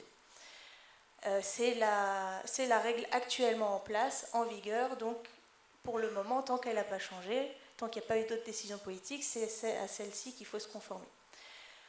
Troisième raison, qui découle partiellement des raisons réglementaires, ce serait une raison dite économique, c'est-à-dire que, étant donné qu'en 2035, on est censé arrêter la production de véhicules thermiques, les constructeurs et les investisseurs investissent depuis des années maintenant, depuis quelques années, massivement dans l'électrique, dans la transformation de leur outil de production, dans la recherche et le développement aussi d'amélioration des batteries, de la performance des batteries. Et à mesure finalement qu'on aura de plus en plus d'investissements et des progrès dans ce domaine, et que finalement aussi une certaine économie d'échelle va pouvoir se mettre en place, on va avoir des prix qui vont commencer à baisser et avoir une production de véhicules électriques qui pourra devenir petit à petit plus en plus rentable et évidemment commencer à devenir plus compétitive. Et évidemment, à mesure que finalement l'électrique va prendre des parts de marché, mécaniquement, il va prendre le dessus sur une autre motorisation et sans doute les voitures les plus émettrices.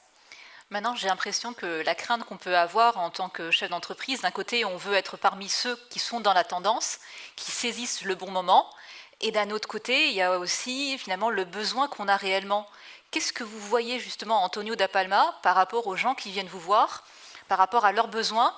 Vous leur dites, oui, regarde, il y a tout ce que justement Lucie Martin vient de nous expliquer, il faut que tu y ailles, ou vous allez dire, oui, certes, il faut y penser, mais regardons peut-être un peu plus précisément quelle distance, quelle autonomie, qu'est-ce que vous faites, quelle charge vous avez, et tous ces paramètres-là.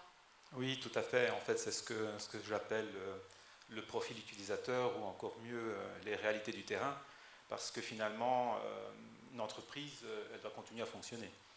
Et il ne faut pas que le véhicule électrique ou autre, qu'une autre technologie, vienne lui mettre des contraintes opérationnelles ou autres. Et on a eu des cas de figure où, par exemple, on a des clients qui ont un parc de véhicules qui fait, on va dire, des distances relativement courtes, qui ne fait des parcours urbains, périurbains. Pour ce type de client, ça marche sans problème. Je parle de véhicules utilitaires principalement. Mais à partir du moment où on commence à avoir des charges importantes, donc du poids, des masses importantes à transporter, des distances plus importantes, des vitesses plus élevées, si on fait de l'autoroute, ça a une importance. Si on travaille en pause, là on se retrouve confronté à la difficulté de devoir recharger ces véhicules sur un laps de temps assez court. Et ça veut dire avoir une infrastructure de recharge privée, parce qu'on ne peut pas se permettre de dire mes véhicules, je vais les charger sur les bornes publiques. Parce que les bornes, elles sont disponibles ou pas, elles ne sont pas toujours à côté. Et cette infrastructure privée, il faut la penser justement en fonction de toutes ces contraintes. D'abord, il faut avoir choisi les bons véhicules, donc les véhicules déjà de volume, de taille qui correspondent.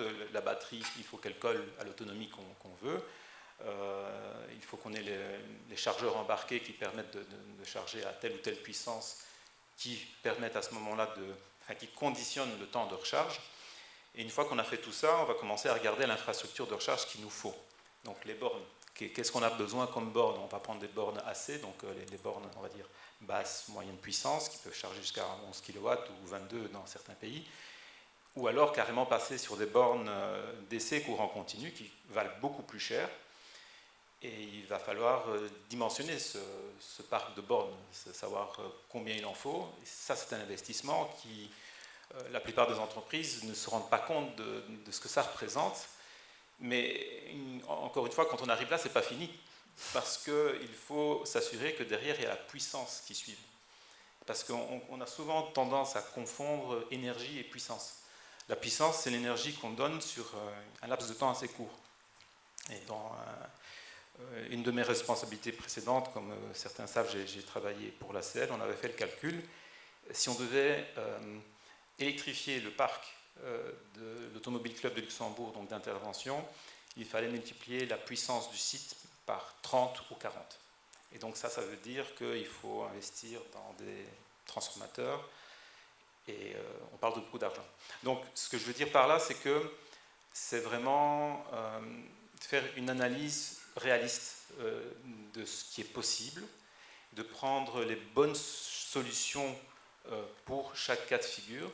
Et il ne faut pas non plus que ça effraie les entreprises de se dire si c'est si compliqué, je vais attendre. Parce que c'est ça qui se passe en fait. C'est que les entreprises aujourd'hui, elles n'ont pas forcément cette compétence in-house. Et donc, tant que ce n'est pas obligatoire, surtout pour les véhicules utilitaires, ils attendent. Alors qu'au contraire, il y aurait moyen d'analyser le parc et de dire, tiens, pour telle ou telle application, on peut déjà passer à l'électrique et commencer à apprendre l'électromobilité, ne pas être effrayé par ça. Et puis, c'est en apprenant à marcher qu'on apprend. Ouais. Voilà. Mais c'est vrai que cette question justement des infrastructures de recharge, et vous l'expliquez bien, et on l'a vu tout de suite en fait dans le discours que Yuriko Bacchus tenait, elle a rapidement commencé par cette dimension psychologique de l'infrastructure de recharge, parce qu'elle sait exactement, et c'est le cheminement qu'on fait finalement. Au début, on se dit « Ah, je dois m'intéresser à un véhicule, je dois m'intéresser à un type de batterie », et très vite, on en arrive à « Ah oui, mais il y a quand même l'infrastructure ». Alors peut-être justement pour ce panorama-là, Géry Wagner, qu'en est-il de l'infrastructure de recharge au Luxembourg? Où est-ce qu'on devrait la pousser encore plus? Au niveau des entreprises, au niveau des chargés qui sont dans les espaces publics, ou au niveau des ménages, parce que vous l'avez mentionné également, ça passe beaucoup par les ménages finalement. Oui, les ménages c'est clé. On l'a déjà vu aussi dans la présentation de Nicolas, on le sait aussi. Les charges se font essentiellement, c'est-à-dire à 85%, voire 90%, soit à la maison, soit au lieu de travail. Il y a juste un petit pourcentage qui se fait sur un réseau public et c'est encore essentiellement sur un réseau fast charger, c'est-à-dire si on est en déplacement, si on veut charger la voiture sur l'autoroute. C'est bien d'avoir au Luxembourg le deuxième réseau le plus développé en termes de bornes de recharge. Mais ce n'est pas la solution, ce n'est pas ça qui va nous faire gagner la guerre. Parce qu'elle nous disait en fait 2000 points de recharge en fait. Oui, c'est bien, mais ce sont des recharges vraiment à 11, 22 kW. Les gens qui chargent la voiture à ces endroits-là, les plug-in hybrides, ça fait du sens. Pour les électriques, tout le monde avec lequel on parle dit oui, je l'ai déjà fait parce que j'avais pas d'autre place parking ou c'était la place parking la plus intéressante, plus proche de où je voulais aller. C'est souvent cette réflexion, c'est pas la réflexion vraiment de vouloir charger sa voiture et surtout pas vouloir la charger tous les jours ou tous les X jours sur un endroit. Si on veut charger la voiture, si on veut acheter une voiture, il est vraiment très très important d'avoir à disposition un point de charge privé dans la maison. C'est pour ça que les gens qui achètent des véhicules aujourd'hui habitent très très majoritairement dans des maisons individuelles, peu dans les résidences, parce que les problèmes sont multiples pour les résidences, on le sait tous, et je fais toujours l'appel au gouvernement de forcer beaucoup plus l'installation des systèmes de charge communs dans les résidences dès la construction. On y pense, on n'y est pas encore là, mais il faut vraiment le mettre en place si on veut atteindre une population plus grande. Parce qu'on a une progression assez importante des véhicules électriques sur les dernières années. Mais on voit, surtout si on analyse les chiffres entre les entreprises et les particuliers, on voit la courbe des entreprises augmente encore presque exponentielle, tandis que la courbe pour les privés, elle est flat. Elle ne bouge plus, elle ne monte pas, elle ne descend pas, elle est flat. Depuis, si on regarde les chiffres de l'année passée, c'est clair. C'est-à-dire il y a un problème auprès des particuliers. Et ce problème, il faut le résoudre aussi. Et déjà par l'installation de systèmes de charge, par la promotion, parce qu'il y a une grande partie de la population qui est aujourd'hui pas prêt, soit mentalement, soit techniquement pas prêt à changer vers un véhicule électrique. Alors on pourrait dire l'essayer, c'est l'adopter. Si ça passe par l'entreprise, ça peut être une première forme d'impulsion. Mais du coup, chez vous, Dominique Laurent, c'est peut-être sympathique effectivement que les collaborateurs, les associés puissent l'essayer par ce biais-là. D'un autre côté, comment vous le gérez concrètement quand votre associé il est garé sur sa place de recharge pendant 4 heures, 8 heures, 12 heures? C'est une voiture et qui bloque finalement toute la recharge tout le temps. Oui, alors on a différents profils de conducteurs, comme il a été expliqué. On a effectivement les conducteurs hybrides et les conducteurs électriques. Parmi les conducteurs électriques, on distingue encore ceux qui habitent au Luxembourg et qui forcément ne prennent pas l'autoroute ou la prennent en heure de pointe, donc ne vident pas beaucoup la batterie par vitesse en tout cas. La charge en général pour un conducteur résident, c'est une fois par semaine dans le parking, où la plupart du temps il dispose, comme l'a dit Guéry, d'une borne à domicile. Donc la charge est plutôt optionnelle et ça devient du secours parce qu'un déplacement est nécessaire. Donc les conducteurs électriques sont ceux qui posent le moins de problèmes. Les conducteurs hybrides, eux par contre, demandent une recharge plus régulière. Sur les véhicules hybrides, chacun de nos conducteurs a pris l'habitude, on a mis beaucoup de forcing avec des gardes qui contrôlaient les places et qui surveillaient les rotations des voitures, de bouger sa voiture après 4 heures. Donc 4 heures étant le délai maximal autorisé sur une hybride. Et sinon, il se passe quoi après 4 heures? Vous lui retirez la voiture, vous la garez ailleurs? Il reçoit un email, il reçoit un deuxième email, il reçoit une suppression de son accès au parking, qui est en général plutôt incitant. Donc l'incitant est plutôt de garder l'accès au parking. La suppression, elle n'est pas immédiate, mais en tout cas, les rappels, s'ils sont nombreux, vont mener à des contraintes. La voiture hybride se charge en 4 heures en général, on a des bornes aujourd'hui, donc on a développé dans notre immeuble un réseau avec à peu près maintenant 60 bornes AC, donc plutôt des bornes lentes avec un système de gestion de charge entre les véhicules qui évite aussi que certains bougent leur véhicule. Les conducteurs électriques, on leur autorise une journée complète pour essayer d'atteindre justement les 20-80% et ne pas abîmer les batteries et rendre des véhicules en bon état aux sociétés de leasing à la fin. Donc on a des profils différents, mais des gens aussi qui sont assez respectueux, responsables et qui veillent à pouvoir laisser la place aux autres. La chance que nous avions dans notre immeuble est qu'on ait mis à organiser des fêtes et on avait une réserve de puissance suffisante que pour installer beaucoup de bornes, ce qui avait été compliqué, je pense, à l'ACL. Donc on a pu libérer à peu près 800 ampères qui sont utilisés pour la charge des voitures électriques. Notre nouveau siège, qui sera livré en 27, disposera de 100% de places électrifiées également. Donc on a vraiment une approche où on doit aider les gens à basculer vers la voiture électrique via la solution de charge. Justement, dans ce que vous exposiez, Antonio da Palma, là, c'est pas que les gens vont rester 3, 4, 5 heures sur place. Pour le véhicule utilitaire, on s'imagine, c'est peut-être plutôt la camionnette de livraison et tous les collaborateurs reviennent en même temps et veulent charger, ne serait-ce qu'un tout petit peu en même temps. Et là, du coup, c'est tout à fait une autre situation. Oui, c'est ça. En fait, c'est un cas de figure complètement différent. Le cas du véhicule personnel qu'on peut charger à petite dose, en général, ça ne pose pas de problème, d'autant plus que si on a la possibilité de charger chez soi. Le problème se passe justement avec les véhicules, on va dire, d'intervention, qui soient de livraison ou autre. Et là, si le véhicule doit repartir, il faut avoir des solutions. Par exemple, les sociétés de bus comme Salesnens, ils connaissent très bien ce problème. Et il faut vraiment s'organiser et vraiment maîtriser techniquement le sujet.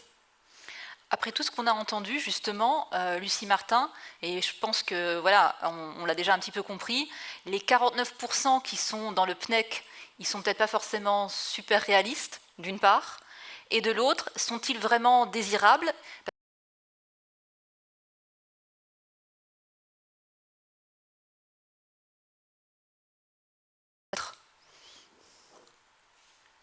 Effectivement, donc comme on l'a bien montré dans notre publication, l'atteinte des 49%, et je pense que même la ministre l'a évoqué tout à l'heure, est relativement irréalisable. On a essayé de faire quelques simulations assez simples. C'est que, par exemple, il faudrait qu'à partir d'aujourd'hui, 30 000 véhicules mis sur le marché tous les ans soient électriques ou plug-in hybrides et qu'ils ne sortent plus du parc. Et le problème aujourd'hui, c'est que beaucoup de voitures électriques qui rentrent sur le parc aujourd'hui voilà, ne finissent pas, on va dire, en voiture d'occasion au Luxembourg, mais partent à l'étranger. Voilà. Et évidemment, c'est un objectif idéal à attendre. Ce qui peut poser problème également dans l'atteinte de ces 49%, c'est que finalement, le Luxembourg s'est donné les moyens en mettant des subventions très avantageuses pour avoir accès à des voitures 100% électriques. Par contre, depuis 2021, il a décidé d'arrêter les subventions pour les voitures plug-in hybrides, alors qu'il fait quand même partie intégrante de l'objectif de 49% et qui finalement va être très difficile à atteindre. Et on voit que le pourcentage des voitures plug-in hybrides est relativement faible par rapport aux voitures électriques et beaucoup plus faible aussi que l'hybride tout court, donc l'hybride non rechargeable. Ouais. Une réaction justement ? Je voulais justement réagir par rapport à ça parce que c'est un point super important. Je pense effectivement qu'on devrait aussi favoriser les véhicules hybrides qui soient plug-in ou même auto-rechargeables, donc des vrais hybrides, parce qu'ils participent aussi à réduire les émissions de CO2. Et le fait qu'on ait supprimé les aides pour ces véhicules-là, finalement on ralentit la diminution des émissions de CO2. Parce que ces véhicules-là, ils répondent à une certaine couche de la population, ceux qui ne peuvent pas recharger chez eux, ou ceux pour qui c'est trop cher d'acheter un véhicule électrique. Parce que si on prend un véhicule électrique de gamme équivalente à un véhicule hybride plug-in, c'est plus ou moins le même prix. Par contre, si on prend un véhicule hybride auto-rechargeable, il y a un écart entre 5 et 10 000 euros. Et quand on regarde la diminution carbone de ce véhicule auto-rechargeable, elle est loin d'être insignifiante, d'autant plus si on la ramène aux ressources naturelles qui sont utilisées par ce véhicule au niveau de la batterie. J'ai vu, d'ailleurs je suis occupé à travailler sur un petit tableur à ce niveau-là, c'est assez intéressant de comparer la réduction de CO2 que fait un véhicule électrique avec ses 8 kg de lithium, donc c'est environ 8 kg de lithium qu'un véhicule électrique pour une batterie de 60 à 80 kWh, par rapport à un véhicule hybride auto-rechargeable qui n'a que 2 kWh de capacité de batterie, donc 40 fois moins. Eh bien, il réduit beaucoup plus de CO2 comparé à la quantité de lithium qu'il y a à l'intérieur. Et un point qui vous tient aussi à cœur, on en avait un petit peu parlé avant, c'est forcément le côté éco-conduite, c'est-à-dire au-delà du choix, c'est aussi, on pourrait se dire, mais c'est bon, j'ai mon permis depuis 22 ans, je sais conduire, alors que non, probablement, qu'il y a quand même des petites astuces dans la façon dont on conduit, et on peut aussi peut-être former ses salariés à justement à mieux gérer l'énergie et les recharges. Absolument, oui, parce que parmi les services que je propose l'éco-conduite depuis déjà un certain nombre d'années. Et c'est toujours une surprise. Enfin, moi, je m'amuse toujours de rentrer dans un taxi à l'étranger ou même ici, ou en compagnie d'amis et de voir un peu comment ils conduisent. Et en fait, il y aurait vraiment moyen de diminuer pas mal les émissions de CO2, enfin la consommation et puis d'office les émissions de CO2 avec des règles de base, parce que si on pense bien, on a reçu notre permis un jour et on n'a jamais été contrôlé après, hein, alors qu'une voiture va au contrôle technique tous les ans après 4 ans. Et nous, on prend les habitudes qu'on prend. Et puis, on prend souvent des mauvaises habitudes. Et il y a moyen de facilement gagner 10 à 15%. Et quand on parle de 10 à 15% au niveau mondial, c'est énorme. Hein, mais voilà, ce serait aussi simple que ça. Il y a aussi un point, forcément, peut-être la jeune génération ne se pose pas du tout la question, et vous le voyez, parce qu'avant, en tant qu'employeur, on avait tendance à offrir justement ceci comme avantage dans tout le package salarial, la voiture, et maintenant vous avez de plus en plus de jeunes salariés qui vous disent « mais non, ce n'est pas forcément ce qui m'intéresse, c'est plus la mobilité que la voiture en tant que telle ». Alors en effet, on continue à recruter beaucoup de jeunes chaque année. Alors à l'époque, on les recrutait dans la grande région. Aujourd'hui, on les recrute beaucoup plus loin dans le monde. Donc, quelque part, les jeunes qui commencent aujourd'hui chez nous ont pour ambition et envie d'habiter à Luxembourg. Alors, c'est sans doute un des facteurs qui pousse aussi à réduire cette consommation de véhicules pour les plus jeunes, c'est qu'habitant en ville, la voiture devient une contrainte. On doit la garer, elle coûte de l'argent d'abord, on doit la garer chez soi, on doit la garer au bureau. Et on sait que dans les bureaux aujourd'hui, on a de moins en moins de parking. Donc la voiture a tendance à disparaître. On est passé de 80% de jeunes avec un véhicule il y a 15 ans à 12% aujourd'hui. Ceux qui optent encore pour un véhicule sont principalement les frontaliers qui habitent encore de l'autre côté de la frontière, qui ont des distances domicile-travail, alors moyenne chez nous de 30 à 33 km, ce qui quelque part par rapport au véhicule hybride, on en parlait, reste très intéressant pour le Luxembourg, et c'est dommage que la fiscalité pour l'hybride change également en C'est janvier. ce que disait Jorik Wagner aussi, justement. C'est un point un peu technique peut-être, mais il y aura peut-être aussi la possibilité de l'expliquer très brièvement sur l'avantage en nature et sur la TVA, où finalement le gouvernement a mis en place d'autres leviers pour favoriser une technologie plutôt qu'une autre. Et c'est la question, est-ce qu'on ne va pas trop vite, est-ce qu'on ne casse pas justement par rapport à des collaborateurs frontaliers qui ont besoin de la voiture? Alors, on casse quand même le modèle, hein, quand j'expliquais tout à l'heure qu'on n'a plus qu'un tiers de voitures, les gens qui ne sont pas en phase avec les obligations que nous mettons en place quittent le modèle de la voiture de société, achètent des voitures privées, alors d'occasion, pas toujours électriques. Donc quelque part, aggrave le bilan carbone, alors non plus de la firme, mais du pays ou de leur pays de résidence, parce qu'ils ne seront sans doute jamais dans un modèle de voiture électrique. Donc la fiscalité tue un peu l'hybride, enfin, certainement. L'électrique sera moins attractif sans prime et avec un avantage de nature revalorisé, multiplié par 2. Donc tout ça va quand même contre le principe d'essayer justement d'enrôler nos employés dans la voiture électrique. Et comme on l'a dit, l'employeur est un vecteur principal pour pousser ce véhicule. Chéri Wagner. Oui, je rejoins à 100% ce que Dominique dit. C'est vraiment un sujet, c'est cette transition, elle vient beaucoup trop vite. C'est pas qu'elle est pas bonne, mais elle est trop tôt. La même chose aussi, juste encore une remarque sur les plug-in hybrides, sur l'absence de primes. Quand ça a été décidé de ne plus subventionner les plug-in hybrides, la décision avait du sens quelque part. On pouvait en discuter, mais avait un certain sens parce que les plug-in hybrides, de ce temps-là, il faut le dire, ils avaient une autonomie de 20 km peut-être, en réalité, hein, même si le 40 était affiché. Aujourd'hui, les plug-in hybrides, elles font quand même 80 km, voire 100 km, et ça augmente. C'est-à-dire là, ça devient très très intéressant, et c'est une vraie alternative à la voiture électrique, parce qu'on peut vraiment la rouler toute la journée. Le déplacement moyen, c'est plus comment c'est, mais 60 km par jour, c'est en tout cas inférieur à cette limite-là, et ça donne alors la sécurité pour les gens qui font des trajets plus loin d'avoir cette option.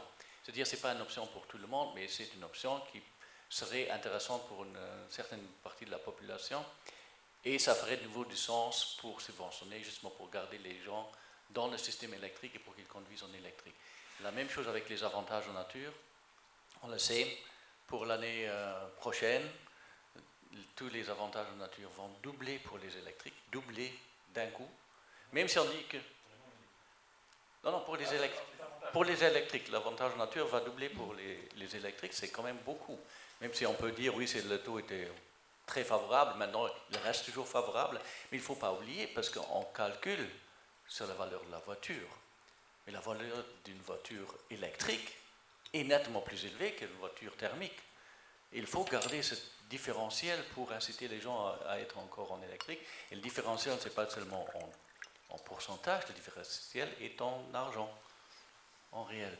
Et là, il faut faire attention. Et aussi, maintenant, ça c'est l'autre discussion, c'est qu'avec l'avantage nature qui vont mettre à 2% pour tous les véhicules non 100% électriques, on dépasse le seuil de rentabilité, disons, d'un choix. C'est-à-dire les gens vont dire, bon, alors là, je ne prends plus. Je ne prends plus de véhicules par la société parce que la société, elle m'oblige quand même à suivre certaines règles. Aussi, concernant le CO2, si je ne prends pas d'électrique, au moins ça doit être une CO2 basse, ou peut-être le plug-in hybride ou autre. Alors, je sors du système, je prends la voiture que je veux, et comme Dominique l'a bien dit, ce ne sera pas une voiture électrique que les gens vont prendre. Ils ne vont pas être incités non plus à prendre une voiture plus tard, c'est-à-dire ils sortent du circuit. Et puis il y a des répercussions aussi sur l'économie luxembourgeoise, avec beaucoup de frontaliers qui seront perdus pour le marché, des luxembourgeois ou des résidents qui ne vont plus acheter ou avoir une voiture tous les 3 à 4 ans, mais tous les 10 ans peut-être. L'économie va souffrir sur ce système. Et de nouveau, je dis, 2% c'est de toute façon beaucoup trop haut, et on a déjà eu beaucoup de discussions là-dessus, 1,7 tolérable. Mais le problème que ces augmentations viennent à un instant où les gens, le consommateur, il n'est pas prêt pour faire le changement. Comme je dis, il n'est pas prêt mentalement, et il n'y a pas les solutions techniques pour la charge qui existent. C'est-à-dire, il faut faire ça peut-être, mais plus tard.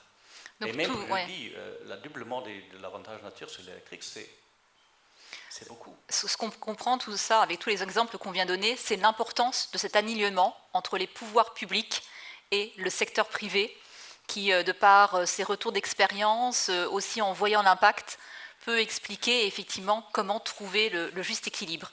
Peut-être pour faire un dernier tour de table, et assez brièvement, donnez-nous une mesure ou une recommandation que vous aimeriez faire. Alors ça peut être envers les chefs d'entreprise qui sont dans la salle, mais ça peut être aussi envers ceux qui sont des représentants des pouvoirs publics. J'imagine, je commence par vous, Géry Wagner, peut-être que vous voulez encore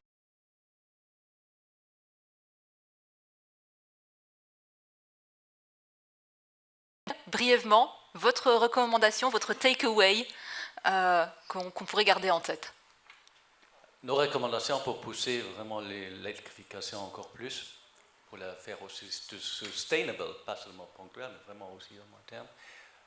Les primes électriques, elles sont toujours importantes. Il faut qu'elles soient significatives pour garder les gens dans le circuit, en tout cas, et aussi les particuliers. Il faut certainement revoir la décision sur l'augmentation des avantages nature et reporter la mise en place. Et ce qu'il faudrait aussi faire, et ça c'est vraiment pour avoir un parc de véhicules beaucoup plus électrifié, c'est qu'il faut garder les véhicules d'occasion au Luxembourg. Actuellement, pour les avoir au Luxembourg, il y a un moyen. Il y a un moyen de dire, OK, on va réduire peut-être les primes pour les véhicules électriques, mais pourquoi pas introduire une prime pour les véhicules d'occasion? Sous certaines conditions, ce n'est pas pour tous les véhicules, mais disons, on peut mettre une limite pour la consommation. La voiture doit avoir un minimum d'âge et elle doit rester au Luxembourg, elle doit être une voiture d'origine luxembourgeoise restée. De cette façon, on pourrait garder les véhicules plus facilement au Luxembourg, et c'est ce qu'on veut. On veut avoir un parc plus électrifié, mais si on électrifie uniquement les véhicules des voitures de société, on a vraiment des taux énormes d'immatriculation, parce qu'il y a quand même 62% des immatriculations au Luxembourg sont des véhicules de société, mais les voitures ne restent pas. Le parc est seulement de 22%.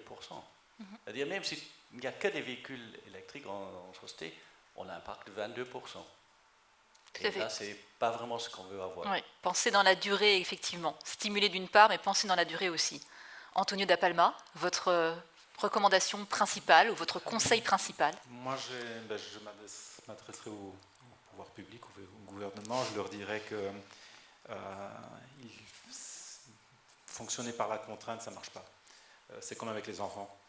Si vous ne leur donnez pas le choix, ils vont se révolter et donc on n'arrive pas au bon résultat. ou pas assez vite en tout cas. Donc je pense que la discussion par rapport aux véhicules hybrides, elle a vraiment du sens, parce qu'on est là occupé à forcer dans une seule technologie, alors qu'on en a plusieurs à notre disposition qui fonctionnent, plus ou moins, mais qui fonctionnent.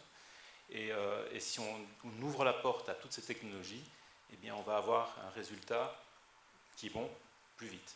Donc il faut être un peu pédagogue et donner le choix aux citoyens. Lucie Martin, je sais que dans votre AET, vous en avez listé une vingtaine. Ça va être très dur. Kill your darlings. N'en gardez qu'une seule. Bon, je ne vais pas dire que c'est forcément... Il faut prendre l'ensemble des mesures pour vraiment avoir un package et vraiment avancer dans l'électromobilité au Luxembourg. Mais si je devais en mentionner une qui serait finalement très rapide à mettre en place et peu coûteuse, c'est essayer de prendre exemple sur ce qu'a fait la Norvège et qui semblait avoir fonctionné, en plus des subventions financières, etc. C'est plutôt de mettre aussi en place certains incitants, on va dire soft, où pour une première année d'utilisation, par exemple, quelqu'un qui voudrait switcher à l'électromobilité aurait certains petits avantages que les autres n'ont pas, et ce qui pourrait peut-être le faire switcher vers l'électromobilité en se disant, voilà, tiens, j'aurai le droit à ça au moins pendant un an. Par exemple, avoir le droit à un stationnement de parking gratuit dans des parkings qui sont extrêmement occupés, par exemple. Voilà, c'est pas trop difficile à mettre en place. On pourrait aussi penser, par exemple, sur les notamment sur la nouvelle autoroute A3 qui prévoit une voie de bus et une voie de covoiturage, peut-être aussi permettre en heure de pointe que des conducteurs avec des voitures électriques puissent y accéder, en tout cas temporairement, évidemment. Ça a l'air pas mal du tout. Je vote tout à fait pour l'A3, que je connais bien le matin. Dominique, du coup, votre solution ou recommandation? Pour le covoiturage en Belgique, il y a beaucoup de gens seuls dessus aussi, donc je ne sais pas comment ils vont contrôler les motorisations.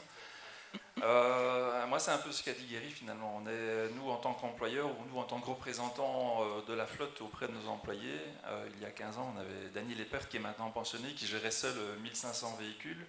Aujourd'hui, on a 4 personnes qui gèrent 1200 véhicules et qui ne s'en sortent pas parce que les règles, les lois, la fiscalité changent sans arrêt et les gens n'arrivent pas à suivre. Donc, quelque part, calmer les choses, avoir des schémas qui soient durables et sur lesquels chaque employé puisse s'y retrouver et acheter en toute conscience de ce que ça impliquera. Ouais. La TVA, on en a parlé, a été un gros sujet qui a inquiété beaucoup et qui a aussi rejeté beaucoup de conducteurs vers le modèle d'achat privé. Donc tous ces changements législatifs qui sont venus sur un délai très très court ont fait vraiment beaucoup de mal, en tout cas pour la flotte et pour l'électrification demain, la disparition des primes et ces taxations élevées qui affecteront quand même beaucoup les salaires des employés sont un problème. La question de la prévisibilité, tout à fait. Si je peux juste très brièvement, parce qu'on n'a pas vraiment abordé le sujet de la TVA, c'est un problème réel, mais un problème auquel on a déjà trouvé une solution. Tout ce qui manque, c'est une validation officielle de l'instance officielle de l'administration d'enregistrement de douane. Ils ne disent pas non, mais ils ne disent pas oui non plus. Et ça, c'est vraiment un problème parce que les sociétés ne savent pas quoi faire. J'ai peut-être une solution. La soirée a été enregistrée. Je pense qu'on peut peut-être leur envoyer l'enregistrement. On voulait également encore prendre 2-3 questions du public et nous avons mes 2 collègues co-auteurs de l'actualité et tendance, Anthony Villeneuve et Thibaut Bastien, qui vont passer avec un micro. Mais j'aimerais également proposer ma place à Nicolas Meillan. Venez ici dans le panel. Et comme ça, ce que je vous propose, c'est, si vous voulez, vous vous levez, vous pouvez poser une question. Vous nous dites juste qui vous êtes et à qui vous souhaitez poser votre question. La première est toujours la plus difficile. Voilà.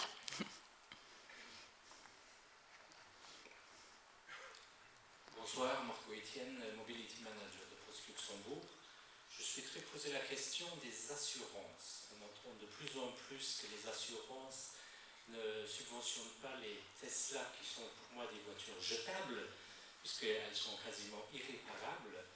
Donc les assurances tentent à dire une voiture électrique, c'est cher, j'augmente sensiblement le montant. Quelle est votre position sur ce sujet? Merci. c'est intéressant parce que justement, j'ai réagi aujourd'hui même sur LinkedIn à ce sujet. Oui, c'est un problème. Alors, ce qui est rigolo, c'est qu'il y a 4-5 ans, quand les premières voitures électriques arrivaient en masse sur le marché, les assurances donnaient des ristournes. Mon assureur me dit, votre voiture est électrique, sinon vous avez 25% de réduction. Moi, je ne comprenais pas pourquoi. Je dis, ça ne fait pas de sens, parce qu'une voiture électrique, a priori, c'est technologiquement plus cher à réparer. Et ce que M. Etienne dit, c'est particulièrement vrai avec la nouvelle orientation de construction des nouvelles Tesla qui utilisent les gigapress. Alors pour faire simple, ce sont, au lieu de faire de la soudure de plusieurs plaques de métal pour faire l'avant et l'arrière de la voiture, c'est une grosse presse qui fait la pièce d'une seule pièce. Alors c'est plus intéressant au niveau temps de construction, au niveau coût. Donc c'est plus intéressant pour le constructeur. Par contre, en cas d'accident, s'il y a un accident un peu plus méchant qui va un petit peu déformer cette pièce-là, ben la voiture, on ne sait pratiquement pas la remplacer, la réparer, pardon, il faut la remplacer parce que sa structure est touchée au plus profond. Et c'est des choses qui se passent aussi au niveau des batteries, où maintenant ils commencent aussi à réfléchir à faire des batteries qui font partie de la structure du véhicule. Donc c'est aussi... c'est compliqué. Donc c'est vrai que de ce point de vue-là, il devrait y avoir une réglementation qui impacte, ou qui oblige les constructeurs à faire en sorte que les voitures soient réparables et pas jetables. Donc on est moins sur l'entretien, mais effectivement sur un impact beaucoup plus grand en cas de dommages, de dégâts. Oui, d'autant plus, d'accidents. Je rajoute juste ça, c'est que quand on réfléchit bien, une voiture électrique, c'est un potentiel de vie bien plus important qu'une voiture thermique, parce qu'un moteur électrique, ça ne s'use pratiquement pas. Et bon, en tant qu'ingénieur, je me dis, c'est ce que font les constructeurs aujourd'hui, ça ne fait pas de sens. Bon, évidemment, ils essaient de faire un modèle qui est rentable et qui fait que les gens changent de voiture.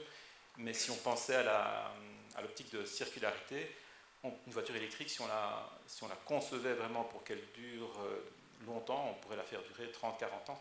Parce que finalement, les pièces d'usure sont beaucoup moindres qu'un véhicule thermique. Mais ça va à l'encontre de la logique économique. Peut-être encore une petite réaction pour compléter ou... Je confirme que quand on fait un petit choc avec une Tesla sur un poteau, elle est déclassée, donc c'est un problème récurrent. Ouais. Ça sent le vécu. Merci, si je peux peut-être me permettre, en discutant justement avec certains acteurs de l'assurance, aujourd'hui ils sont quand même encore à se poser beaucoup de questions, ils ont du mal à récolter des données fiables finalement sur... le vrai risque et les coûts vraiment qu'impliquent finalement les réparations de voitures électriques.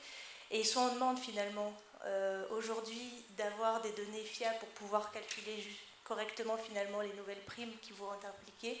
Et peut-être ça pourrait expliquer une partie de votre question, c'est que finalement le risque est inconnu, donc il est potentiellement grand, donc on va faire des primes plus élevées, simplement. Tout à fait. Et d'ailleurs, c'est révélateur de la situation où, on l'a déjà dit, on va trop vite. On va trop vite parce qu'on implémente une technologie qu'on ne maîtrise pas à 100%. Même chose par rapport aux fameux feux de batterie qui sont très rares, mais qui sont difficiles à circonscrire. Et là, il n'y a pas encore de solution vraiment miracle pour combattre un feu de batterie qui se déclarerait dans un sous-sol d'un parking. C'est compliqué. Très bien. Prenons peut-être encore une question. Je vois l'heure qui tourne et je pense qu'on aura tous envie de prendre un verre très bientôt. Alors, peut-être une dernière question dans la salle. Moi j'ai une question. Si ah, auto-question. Peut-être à Nicolas Mayer. On va vous donner la micro. J'ai bien aimé la présentation. J'en ai vu d'autres de vous aussi sur ce sujet. Comment voyez-vous l'évolution économique du secteur automobile au Luxembourg et tout ce qui est autour du secteur économique européen, pardon. Et surtout avec l'impact, on pourrait presque dire l'invasion probable prochaine de la Chine. Merci pour cette question. Vous avez 1 heure, enfin pas tout à fait. Non, c'est bon, je prends le labo. Alors Luxembourg, on va arriver à l'Europe.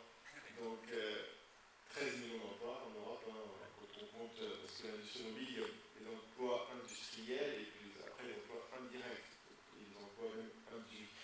et donc 13 millions d'emplois en Europe.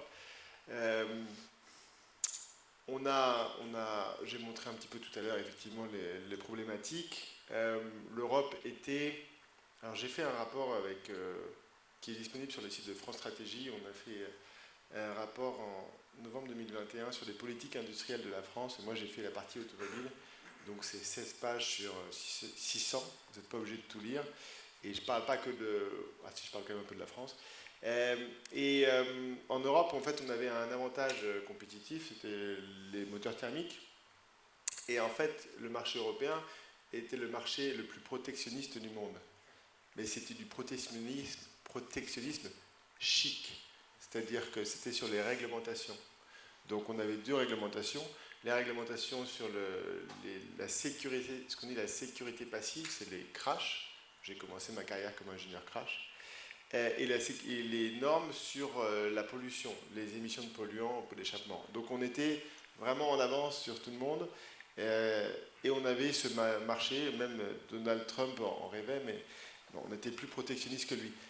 On a fait sauter les deux barrières. On n'a plus la barrière sur le crash parce que sur une voiture électrique, le moteur est beaucoup plus compact, c'est beaucoup plus simple de faire des zones pour absorber l'énergie. Donc ça saute. Tout le monde avait vu ce crash d'un 4x4 chinois il y a quelques années, Landwind, qui s'était décomposé en 1000 morceaux. Donc on s'est dit, bon, c'est bon, on est protégé. Il n'y avait jamais eu de voiture chinoise en Europe. Jamais, jamais. Et c'est pour cette raison. Et puis, forcément, quand on supprime le pot d'échappement, les normes sur l'antipollution, elles sautent aussi. Donc, on est clairement en Europe, moi, c'est ce que je dis souvent, je dis 2035 c'est bien, mais ça va être que des voitures chinoises, quoi. Peut-être 80% des voitures chinoises, 20% des allemandes. Je pense que les Renault et Peugeot, c'est difficile. Est-ce que l'Europe va se réveiller à temps ? Je vais finir par une note d'optimisme, parce que c'est important d'être optimiste sur ce sujet. Tout à fait. J'ai écrit un papier il y a 20 ans. Non, pas il y a 20 ans, maintenant je faisais autre chose. Il y a 10 ans, en 2012, pour essayer de réfléchir à une sorte de protectionnisme intelligent. D'accord ? Pour partir du principe qu'en Europe, on a des normes sociales et environnementales beaucoup plus élevées que les autres, et en gros, en demandant une sorte de réciprocité. À l'époque, quand j'écrivais ça en 2012, dire qu'on va mettre une taxe carbone aux frontières, j'étais traité de fou. Aujourd'hui, c'est ce que fait la Commission européenne. Alors, en petit, avec la taxe carbone, le mécanisme d'ajustement carbone aux frontières, mais en fait, on ne va pas avoir le choix de réagir. Qui aurait pu dire que la Commission allait lancer une procédure contre la Chine pour s'intéresser aux aides d'État ? Donc on a enclenché ce mouvement parce qu'on est en Europe coincé entre les États-Unis qui font du protectionnisme assumé, ils ne s'en cachent pas. Et si vous n'êtes pas content, c'est pareil, avec le sourire. Et la Chine qui le fait depuis longtemps. Donc il faut que l'Europe réagisse. Elle voit ses panneaux solaires qui disparaissent. La seule chose que les Chinois ne fabriquent pas, enfin pas tous, ce sont les voitures. Donc voilà. Et comment est-ce qu'on va réagir ? Moi, j'ai peur que les Américains ont réagi.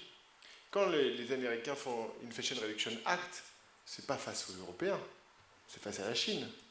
Eux se sont protégés. Donc après, ça va être une question de vitesse. À quel moment on se réveille et on se protège, sachant que, comme je vous ai montré tout à l'heure, cette notion de localisation qui est très prégnante dans le Inflation Reduction Act, j'encourage si c'est produit aux États-Unis, avec des composants aux États-Unis, avec des métaux aux États-Unis.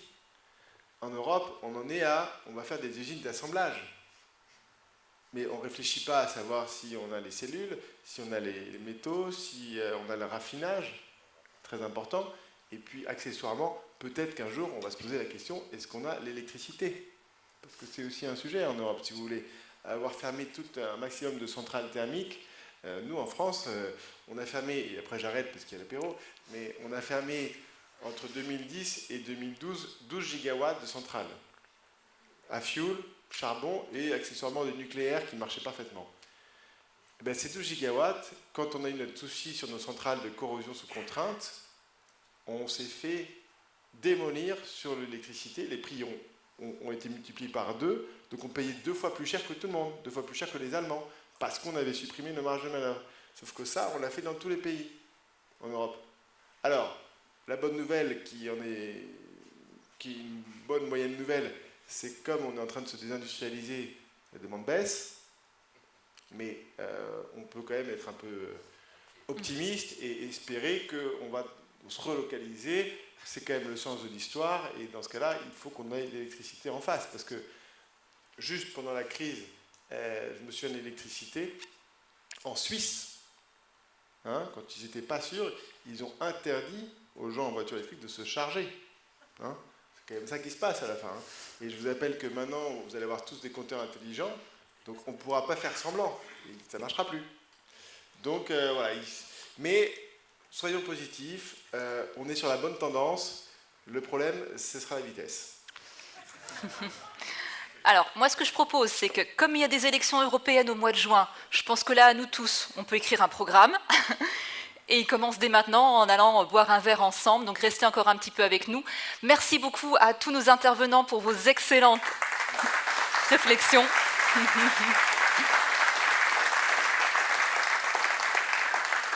Merci beaucoup à vous pour votre intérêt. Passons encore un petit peu un moment ensemble. Vous retrouverez également notre publication donc, de Lucie Martin, Anthony Villeneuve et Thibaut Bastien à la sortie. À très bientôt.